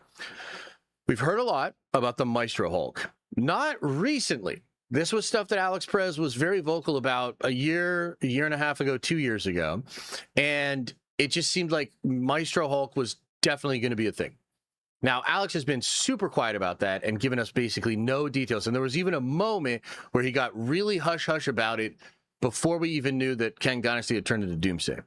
The reason I'm bringing that up is I don't think it's something that dropped off. I think it's something that got shifted as they made the change from Kang Dynasty into Doomsday. Now, I don't want to get lost on the sauce here, but I just want to say, just for those of you that can follow what I'm saying, what a big thing that happened with Doomsday when it changed from Kang Dynasty was elements of Secret Wars were shifted and would happen first. So, like, for instance, Doom was going to be in Secret Wars, but he was certainly not going to be in Kang Dynasty in the original plan. Now they've front-loaded Doom. He's the whole thing. Now, that's more out of necessity because they needed a villain and they needed to change things up. But there are other things, too, that I think were originally going to be in Secret Wars that have now been brought in to Doomsday. One of them is Multiversal Avengers. I remember very early on, there were leaks that I believe came from Paul from Heavy Spoilers, which suggested that Feige wanted a version of the portal scene from Endgame, but he wanted that in Secret Wars. And instead of it being all of these heroes from 616, it would instead be like Ben Affleck Daredevil, Edward Norton Hulk, which I don't think it's going to be Edward Norton Hulk, but just as an example, like those would be the variants. I think even that scene might have got ripped. I think even that scene might be in Doomsday now, and it might happen at the end of the film. Another one is the Dark Avengers rumors. These were originally supposed to be in Secret Wars. But I think they might have got shifted. I think they might change. I think they might be now in Doomsday. And this is like just, you follow the pattern here and you can understand that in the original version, Kang Dynasty was going to close up a bunch of threads from Phase 4 and 5 and the beginning of 6. And it was going to take us into Battleworld, where there would be one Kang, maybe Beyonder Kang, that had Battleworld, and then Doom would be an element of Secret Wars, but not the main focus. And they've clearly changed it and front-loaded a lot of the stuff from Secret Wars. So maybe a lot of it has changed, okay? So What am I driving at? Like, what am I saying could be happening? I tend to believe that in the third act of Doomsday, it is very possible we will get dark variants of the Avengers. I think this could be a Hydra version of Captain America. I think this could be a Maestro Hulk. I think this could be evil Scarlett Johansson Black Widow. I think it could be evil or Ronin version of Hawkeye. And if all of that actually happens, right, and there's this crazy battle between evil versions of Avengers and good versions of Avengers, and the evil versions win, and then you have in Secret Wars both the evil and the good version, and the good versions have to team up with their children or their protege and remember who they are, like Simba, and then fight against their evil version and finally win against their evil version. That feels like a very trackable, sort of full circle character arc that would be put between these two movies. Okay? And so look, man, I'm speculating, I'm grasping at straws a little bit here, but I actually feel that this report from Shine could be hinting at not just multiple variants of Hulk and Thor in Secret Wars, but those variants being slipped into the end of Doomsday. Part of why, as I've continued to say, I've tried to report on this a lot over the past few weeks, but they are shooting reshoots for Doomsday. They're shooting reshoots for Spider-Man. They are shooting Secret Wars in just a couple of months, and they're building the sets right now. So I feel strongly that whatever they're doing right now, you could have a lot of weird juggling and a lot of things that people are not expecting to be in Doomsday. Another one would be a future Foundation version of Tom Holland Spider-Man. Now, I know that sounds fucking nuts. Like, where would you even get, like, why would you even think that? Well, because there have been certain accounts that have led breadcrumb trails that make me believe they know something about that. And it would kind of track at the very end of the movie.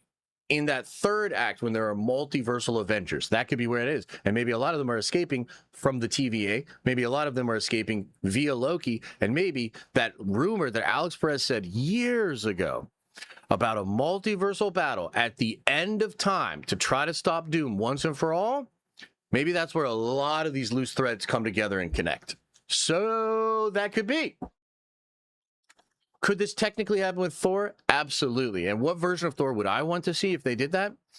I want to see the version of Thor where he merges with Ultron. It's pretty deep cut, it's pretty niche, but there's a version of Thor where he actually merges with Ultron, and he has like all-father power, Asgardian magic, with technology and all the crazy power of Ultron. That's the way that I would do it, and I think that would be really cool. But, you know, there's other versions of Thor that they could do. There's one where he conquers Earth as well, where Captain America's shield is like broken above his throne. So there's a lot of different ways you could do it. So with all of that said, guys, basically, we're getting a report that you're going to get multiple variants of Thor or multiple variants of Hulk in Secret Wars. That tracks. If you wanted to, I guess, kind of think about the lamest version of that, it's likely just different variants of Hulk in the Green Zone, different variants of Thor in the Thor core. However, there's a chance this connects to a wider thing, something to do with Doomsday, something to do with Secret Wars, something to do with the character arc of these characters. And I can't help but remember back to when Chris Claremont had that big thing that he said at the Comic-Con where he's talking about how all the OG Avengers are pulling multiple roles and they're doing this like weird dual role thing. He was quite critical of it at the time. And I think he was getting accurate information. And it ties into possibly, potentially, what we've just been discussing right now. So, with all that being said, chat, with all of that being said, what do you think? What version of this is going to happen? How could it work? What do you want to see? What variants of these characters do you want? What do you think?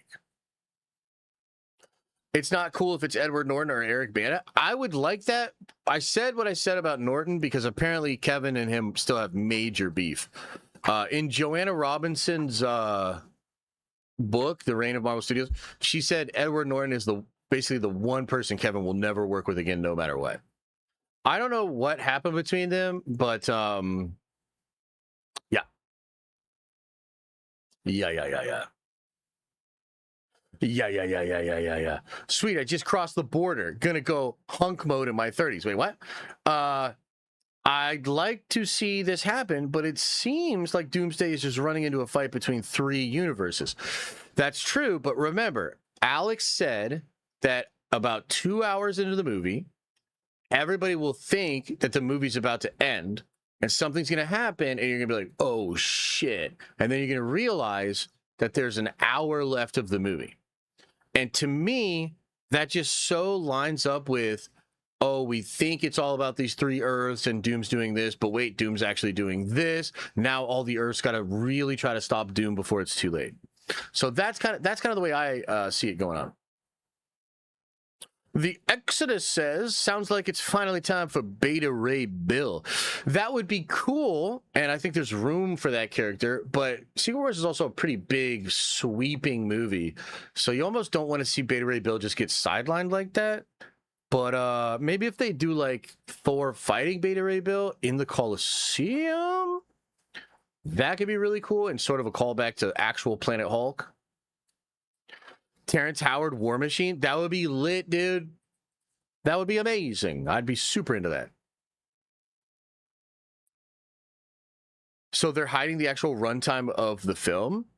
No, they're not hiding the actual runtime of the film. This is the difference between, like, if you had a stopwatch out the whole time, or, like, pacing. Like, pacing is interesting because a really long movie can feel short. A really short movie can feel long. That has to do with pacing.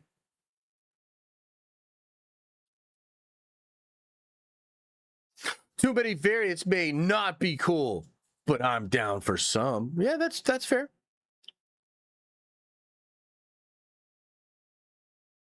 Yeah, that's fair. It is possible. Tim and Eric as comedian Thors. I mean, that's a little too Taika Waititi for me, but maybe in a small amount that could be chill, I guess. I'm not in love with that idea, but I guess some of you like to chuckle a bit here and there. Mark Wahlberg, Hawkeye, that would be cool. I'd be down. I like Wahlberg. Marky Mark. Bobby Lee Shang-Chi variant. Now we're cooking. Dude. That would be amazing. But will we get the goats with the Thors? Maybe Ultron Thor decapitates the screaming goats, and then we all start cheering for him. Sydney Sweeney, Emma Frost. I can think of 2 reasons why that might work. Yeah. Robert Pattinson, Cyclops. Get that Robert Pattinson out of my face!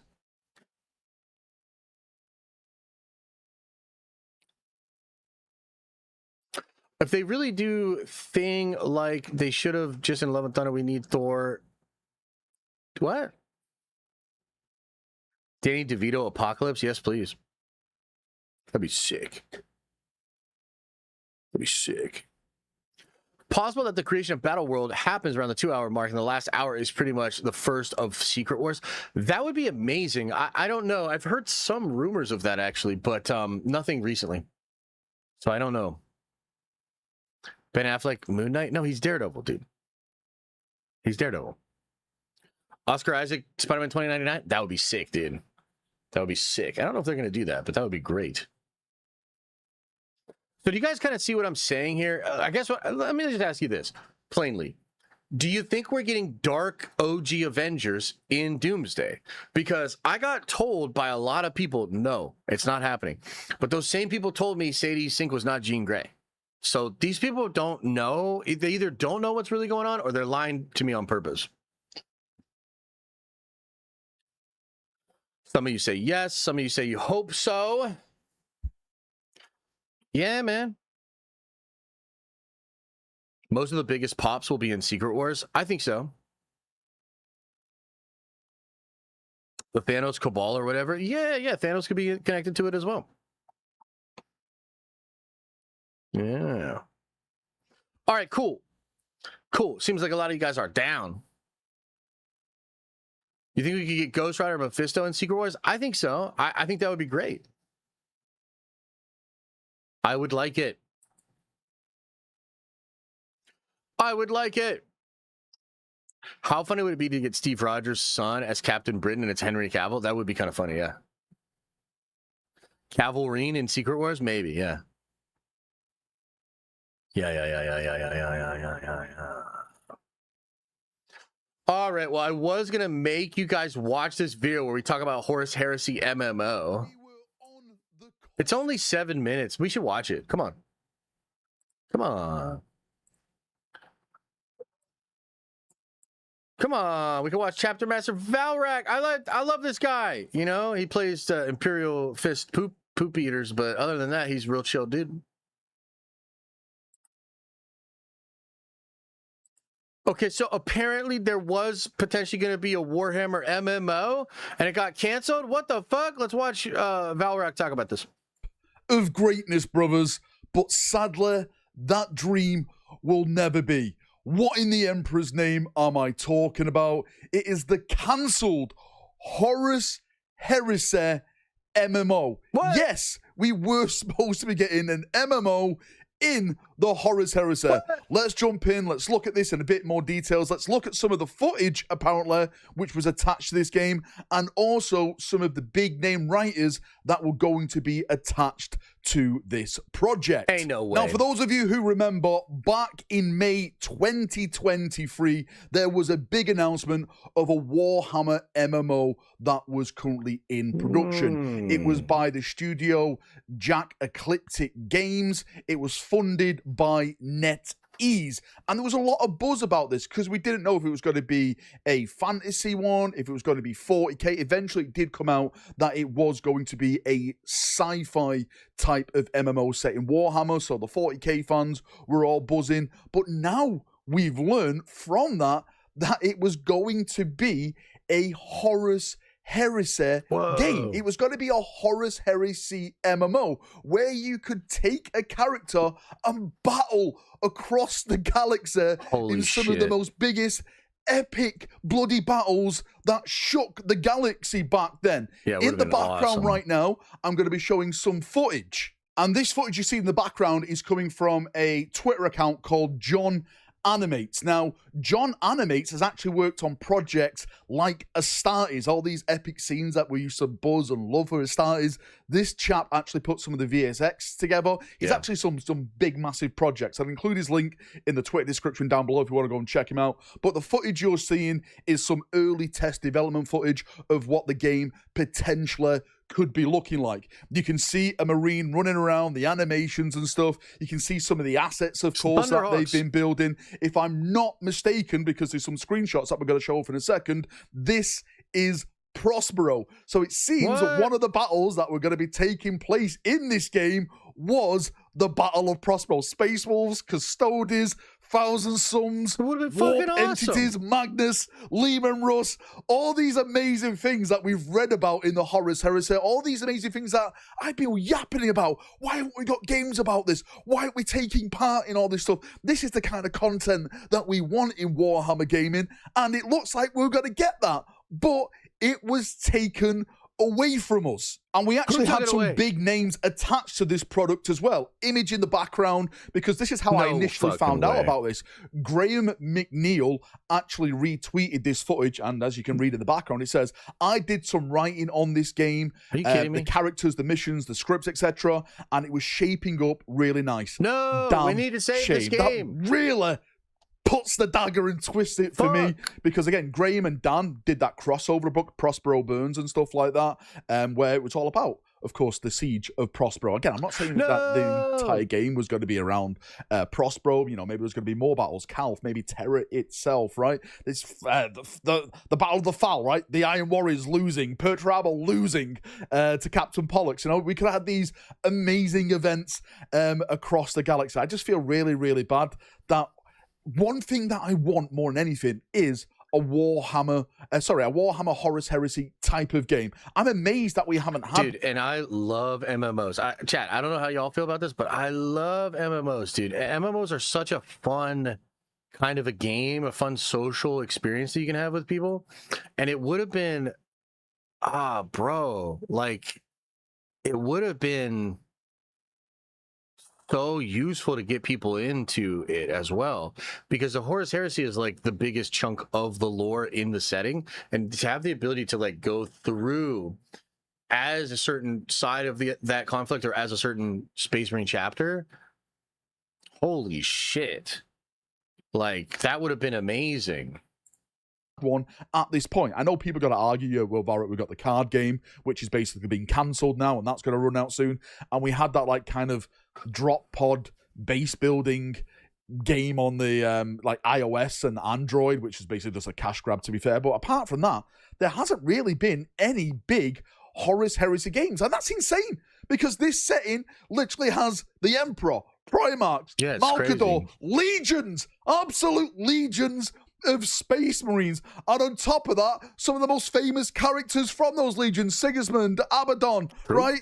You've got them all. Erebus, for those people who, you know, are just absolute fiends. You've got it all there, and we haven't yet had a game. Well, we're about to get a game, but it all got cancelled, and it actually wasn't Games Workshop's fault.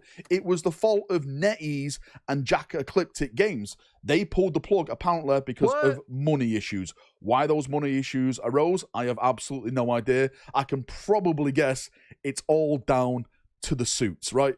Oh, maybe we're not going to make a profit on this game. Maybe it's not going to do this. Maybe it's not going to do that. Let's pull the plug earlier so we don't waste our money into it. I think that could have been a big slap in their face, because Space Marine 2 came out after this, and Space Marine 2 absolutely crushed it. Yeah, and that's a good question. Does the success of Space Marine 2 and the fact that Warhammer is fucking popping and everybody loves it and everybody in the community is getting into it, right, chat? Has that changed the calculus here? Is it possible this game could get saved? We've seen games get saved before. With the numbers. And I personally think if this game was still in production, or maybe it was about to come out, with all the hype around Space Marine 2, this game could have been in an absolutely fantastic point to launch into that fandom. Look at Dawn of War 4 that's coming out in summer. There's so much hype. There's so much talk about that. Total War 40K. By the way, I'm doing the test for Dawn of War 4. I got into the beta test. I'm playing the game this weekend. I can't wait. Hopefully I can play it tonight. I'm not actually sure if I can play it tonight. But yeah, no, dude, this MMO would have been sick. To be releasing in 2027. There's so much massive hype now around 40K/Warhammer games. This would have been perfect. This would have been perfect, fantastic. But like I said, we were on the cusp of greatness, and sadly, it will never be. The hell's a crusp? Anyway, brothers, I'll leave the video there. I'll put some more footage in the background from John Animates, some screenshots and stuff if you've not already seen them now in the background of the video. This game was shaping up to be something I personally think could have been absolutely big, but we'll never see the light of day again. We were on the cusp of greatness. Uno W Nintendo says, trying to get into 40K. Do you play Space Marine 2? I got Dark Tide for free on PS5 this month, and I thought it was cool, but Space Marine 2 seems really good. Yeah, I've played Space Marine 2. It's awesome. I played a shit ton of the multiplayer and stuff too. I really like that game, and I think it's just a dope... It's like, it feels like Gears of War on the 360 a bit, where it's fairly simple and it's just cutting through enemies and having fun with your friends, but it does do a great job of just making you feel the badassness of a Space Marine, and you do get access to the lore and some of the fun stuff through it. So yeah, it's a great game. I can't believe this thing. I've never played Crimson Desert, actually. No, but I've tried a whole bunch of MMOs. I'm actually excited for Gears of War 3. Hope that's a good one. Or Guild Wars 3. Did I say Gears of War? I feel like he didn't say who the developer was. He did say who the developer was. It's not a very common one, but it was also going to be published by Tencent, which is weird, because don't they have like infinite money? I thought Tencent was like the Chinese company that had infinite money. Who was the developer? He had it at the beginning. It was going to be Jackalyptic Games. I wonder what they've done. What has Jackalyptic done, guys? Anything good?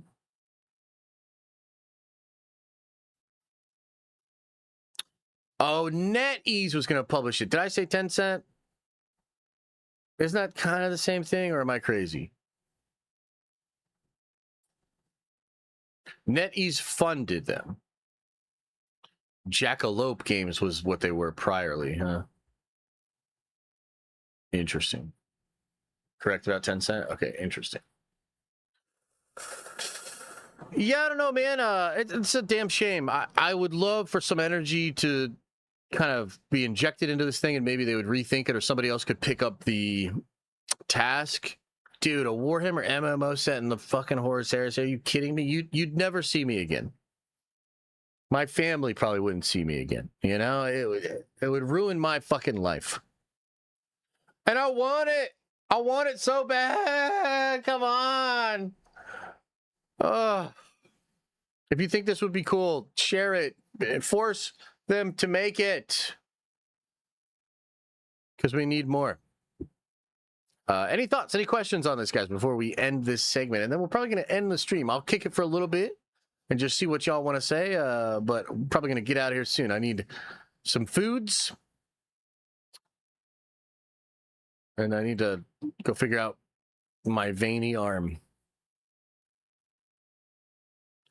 Tencent is owned by Take-Two. Oh, really? Interesting. Okay. An MMO during the most famous era of Warhammer lore would be super accessible. Wish they had done it. There'd be a lot of gamers that would check it out. I agree. Jackalyptic has literally never released a game. Not joking.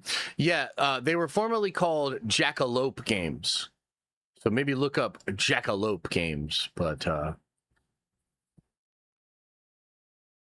use a different vein? Yeah, probably should, huh? You know what they say about people with big veins? As long as the shit don't burst, I'm good. I just don't want it to, like, burst, you know? Sounds like it would have been Elder Scrolls Online of Warhammer. I would fucks with that, dude. I played the Elder Scrolls Online. I liked that game. I would play that. Unironically, I would play that. Oh, well, I mean, I guess we don't always get what we want, but man, oh, what the fuck? I feel like that would have been they've never released a game either? Okay, well, maybe it is good that it didn't happen then. Jackalope Games, you don't jackalope, you lope a jack. Or something like that.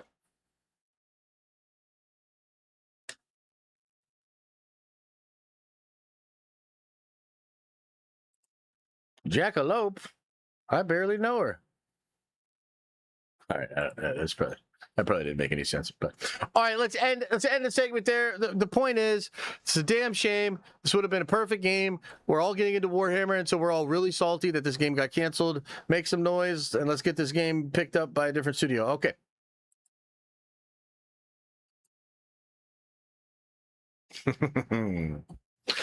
All right, everybody. Well, we're going to get out of here soon. You guys got any... Oh, let me go over the White House card. And what do you guys got planned for the weekend? Anybody doing anything fun? I'm going to play that beta test. What do you use as inspiration when you're kit bashing? I tend to look at what a lot of other people are doing. Instagram is actually phenomenal for Warhammer and what people do with their models and shit.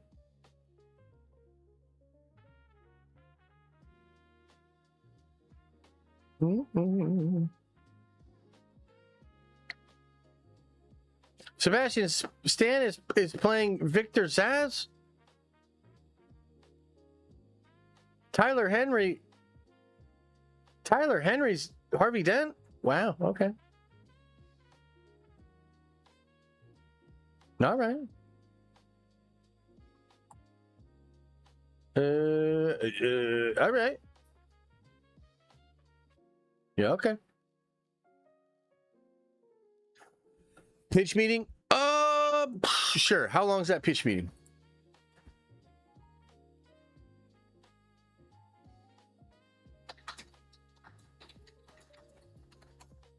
Let's watch Mando Grogu pitch me, and then we'll call it a day. Oh, it's only 5 minutes? Okay, great. Hang on.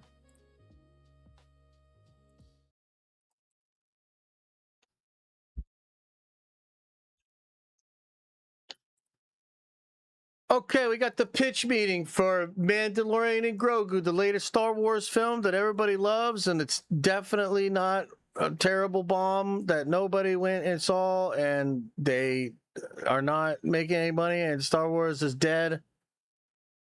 So here we go. Let's watch the pitch meeting. Also, I have not watched this movie, and I never will. So this is as close as I'll get to actually watching Mandalorian and Grogu. Here we go. Oh my god, it's so loud. So, you have a new product for me? Yes, sir, I do. I was thinking we'd do some more Mandalorian. Oh, some new episodes? Yeah, it'll feel like new episodes, but it'll be a movie. Well, what's the difference then? This'll be a movie. Well, great. It has been a while since our last theatrical release. People are gonna start thinking something's wrong. And everything's fine. Everything's fine. This is just the natural progression of Mando's story. You know, season 1, season 2, season 1 of another show, season 3 movie. That flows nicely, sure. So I'm thinking we call this one The Mandalorian and Grogu. Grogu? Is that the guy with the eyes that are like here? No, Grogu, he's Baby Yoda. Oh, Baby Yoda. People love Baby Yoda. He's such a good little merchandising opportunity. We should call this The Mandalorian and Baby Yoda. Look, he's not actually Baby Yoda. Right, damn it. Yeah, so sadly we are stuck with Grogu, which is just, you know, the worst name for an ultra-recognizable character that the general public refers to as Baby Yoda anyway. Yeah. So I remember, you know, this is actually funny because it's the start of Paul from Heavy Spoilers and mine friendship. Because I remember the week that the Mando Grogu episode happened, where you find out that his name is Grogu and shit, Paul was talking about it on Twitter, and I remember I like hit him up on Twitter. And I was like, "There's no fucking way this is real." Then he hit me up in the DMs and he showed me a bunch of stuff, and I was like, "Oh my god, it is real." Then I reached out to some people and found out even more about it. But I just remember being like, when I heard him say it, I said, "Grogu? What the fuck is a Grogu? This is so stupid. There's no way they would actually do this." And then I like looked at it and I was like, "All right, well, I guess they did it." Dang, we really shot ourselves in the butthole with that one. Well, that's not the expression. So what's gonna happen in this thing that's gonna happen? Well, Mando's doing jobs for the New Republic, right? Reporting to this lady Commander Ward. Okay. And I was thinking if we pay Sigourney Weaver a bunch of money, she'll be in that role, probably. She's the elderly teenager from Avatar 2 and 3. Amongst other things, sure. Let's pay a bona fide sci-fi legend to be in this thing. And what's she gonna do? Be in this thing, you know, a tiny little bit. Not a ton for her to do. Well, okay. All right, well... Still kind of cool. Kinda. We'll be providing about the same level of cool as just looking at a photo of Sigourney Weaver. Nice. So Mando's doing jobs for her, hunting down warlords from the fallen Galactic Empire. Uh-huh. And now she wants him to go rescue Rada the Hutt. And what's his deal? Let me tell you about him. He answers the question, hey, what if a slug was jacked? You been reading my dream journal? I skimmed it, yeah, and this guy's Jabba the Hutt's son. Oh, he's a Nepo baby? I hire those almost exclusively. And so the New Republic made this deal with the twins, who are Rada's aunt and uncle. They're Hutts, they're sluggies too. And what's the deal? If the New Republic can get their nephew back, they'll lead them to Commander Coin, who they've been trying to find for a while. Oh, they want Coin? That's my whole thing, I can relate to that. But the twist is, when Mando gets to Rada, he doesn't want to be rescued. Oh, why not? Well, he's a gladiator now. Is that really the plot, dude? Oh my god. Working for this guy Janu, and he draws in massive crowds. I mean, everybody wants a piece of Hutt. Their stuffed crust is pretty good. What? So anyway, Rada's happy to be building a name for himself, you know? He says he wants to be his own man. This big old space slug refers to himself as a man. Hey, shut up. And so as you can see, this is a pretty significant role that we should probably get a pretty popular actor to play him. Oh, you know what? Maybe we get Jeremy Allen White to phone it in. Phone it in like we're gonna record him virtually, like over a video conference? Yes. Anyway, Mando talks to Janu, and he's like, hey, you know what? Tomorrow we rig the fight, and a bunch of monsters are just gonna come kill Rada. Isn't that cool? Oh, very rude. And he's also like, hey, having a Mandalorian fighting would be pretty cool. You want to fight for me too? He literally just told him that he rigs his fights. That's right. So Mando refuses and goes to warn Rada, but Rada's like, I love fighting so much, and I don't want to listen to you. Security. And then Mando gets gassed. Oh, his helmet that he always wears doesn't filter that kind of stuff? No, why would it? So he wakes up, and he's got to be a gladiator now too. Slug fight. Yeah, so he's got to fight Rada for a little bit, but then a bunch of monsters come in, so they team up and fight the monsters. Hey, listen, chat. If you're one of those motherfuckers that posted either on Twitter, Discord, comment section, or this chat, and your take was something like, I don't know what everybody's talking about. I had a good time with Mando and Grogu. There's the door. Remove yourself. And the stakes have never been higher. They haven't? Well, no, obviously they've been much, much, much higher, but this would kind of suck if it didn't go well. Sure. So anyway, they end up escaping, and Rada lets Mando in on a little secret. He's on the juice. That's why he's such a muscular slug. No. Oh, Jack's slugs are tight. No, he's like, hey, guess what? Janu is coin, and the twins kept that info from you so you come capture me, because they want to kill me. I'm starting to think that Jabba the Hutt's siblings aren't trustworthy. So Mando chooses to believe him, and he brings Janu to the New Republic, and now the twins are pissed. Uh-oh. So they have Rada and Mando captured now, and they take his helmet off, which he freaking hates. So that'll be the one day that Pedro Pascal's on set. I tried to keep it to a minimum, but he should probably show his face once, just like a proof of life kind of deal. I guess. Hey, maybe let's give him a little mustache. Why would he maintain just a mustache under a helmet he never takes off? I don't know. Fair enough. So they toss him into this pit to fight some more monsters. Wait, how much of this movie is this guy spending in pits with monsters? A non-negligible chunk of the movie for sure. So then he does a cool move, so the twins, they toss him his helmet back. They're like, good job, here's your helmet back. What? Why would they give him his helmet back? Well, because he's got to escape now, and in the next scene, I would like for him to have his helmet, so he's got to... They'll just give it back to him. Okay, yeah, that works. Great. But now he's been poisoned by a monster bite, and Grogu has to nurse him back to health. Is that going to be hard to do? Actually, it's going to be super easy. Barely an inconvenience. Oh, really? Yeah, because he almost immediately stumbles upon a kind swamp monster that has the ingredients to make a cure and the knowledge to do that and the kindness in his heart.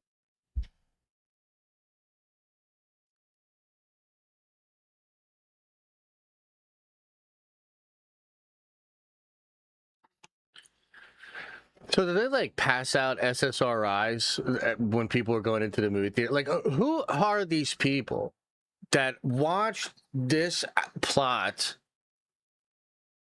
It's hard to help. Well, great. So now Mando's fully recovered, and he goes back to rescue Rada and take out the twins to death. Oh, wow, wow, wow. Wow. And then it seems like Rada might die because he falls into the monster pit with the twins, but Baby Yoda uses the Force to lift him out, so that's helpful. Oh yeah, he has Force powers, doesn't he? Only in scenes where I decide that he does. And so that's it. What do you think? Well, it feels like an episode of The Mandalorian. You know it, sir. But what's special about this one is that, you know, it's not going to be readily available on the streaming service we're already asking people to pay a monthly fee for. Right, they got to leave the house and go pay some extra money for this extended episode of The Mandalorian in which nothing really changes. I see nothing wrong with that strategy. Me neither. Let's do it. Oh, man. Yeah. Okay. All right. Mando. Mando. They all hate you now, Mando. Oh, my God. That is crazy. That is wild. I mean... I definitely knew that the movie was Goobly Glob, but even I'm like, really? Like, that's the level of Goobly Glob, huh? Is this accurate to those of you that have seen the movie? Is it accurate? It's got to be, right? Right? Is that really what happened? Holy shit. I float with a $20 haul. That's very generous, brother. It says, I don't play the games or make the models, but I love the lore. And I can't wait to see it in live action. Thank you, buddy. That's a very generous super chat. I appreciate the support. And yeah, I'm hoping that we get that live action, John. And it's just because I really think the lore is just so good. And I think a lot of us would have a lot of fun getting into it, exploring the different possibilities and whatnot. So appreciate you, man. Thank you. Uno Dub Nintendo with a very generous $10 holla says, went to see Mando with my girlfriend and her friend. My girlfriend and I were expectantly disappointed, but her friend, who is a sequel fan, saw nothing wrong with the movie. Like, nothing wrong at all. Wow. That's wild. Yeah. Man. I think Star Wars might have made a mistake by courting a kind of audience that would see nothing wrong with what was just explained to me. That's I don't think that's such a good idea. I don't think that's worked out very well for them. I mean, it's been a while since we talked more shit on Mandalorian and Grogu, but I mean, this thing's gonna probably end lower than 350 worldwide. The murder chain selling. You know, I've seen the toys on clearance at Target. I've seen the popcorn buckets stacked up at the movie theater. I bet a lot of people at Disney and Star Wars are actually shocked, frankly. They're like, I can't believe this is how a Star Wars is performing. I can't believe this is how poorly Star Wars is doing right now. How did this happen? And it's a compounding effect of being out of touch and making wrong choices. Wow, they really fucked Star Wars up, huh? And then, look, one last thing I'll say, just because we're talking Star Wars. I can't believe it. We're talking Star Wars again. There was a report out there suggesting that Starfighter was something Dave Filoni didn't want to make. And Kathleen Kennedy, before she left Lucasfilm, made sure to fart in the office. And that fart took the form of Mandalorian and Grogu and Starfighter. You must understand, these are the two Star Wars movies that after 7 long years, Kathy finally produced. She's a producer on both of them, even though she is no longer the president. And yeah, so basically, if that's true, it would suggest that this sort of civil war that I've been talking about with regards to Star Wars and the different opinions over there, that there clearly was a Dave Filoni side and a Kathleen Kennedy side. And Dave is left now juggling and trying to make sense of a disastrous tenure by Kathy, including 2 terrible, well, one we know for sure is terrible. I guess Starlight or Starfighter could end up being good. I don't think it will be. 2 pretty boneheaded decisions made by her that ran counter to the wishes of Dave Filoni. So wouldn't you love that if you're taking over and you're like, hey, I'm the president. The next 2 movies that I got to deal with are movies I didn't want to make. That would be pretty tough. So, yeah. Yeah. Star Wars is cooked.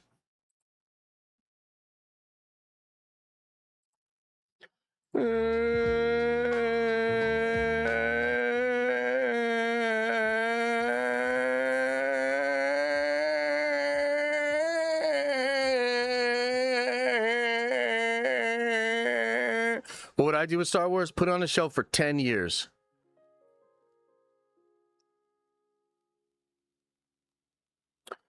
Put it on the shelf for 10 years. That's what I would do. And then get into Warhammer. If I was Dave Filoni, I'd be like calling up Henry Cavill right now. You know? Be like, hi, this is Dave Filoni, the Ahsoka guy. I found out about the Sisters of Silence, and I'm all in on Warhammer now.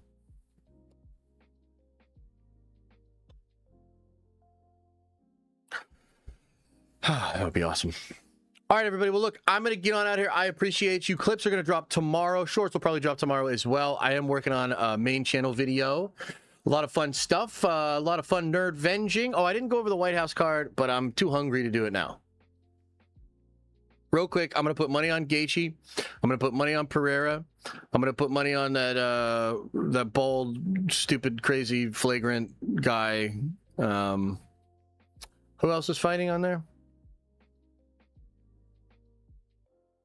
Justin Gaethje's got this shit.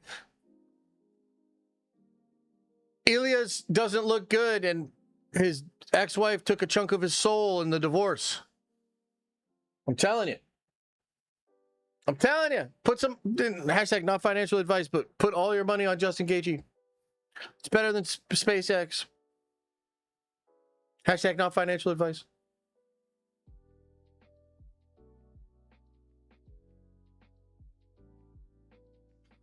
Okay.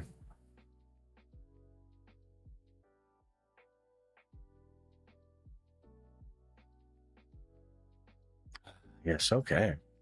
Oh, and also, too, make sure, if you can, try to come on by tomorrow, where we will do the deep dive of Thor. I'm excited to do that. We'll do that at 11 a.m. So I'll see some of you guys there, all right? As I always say,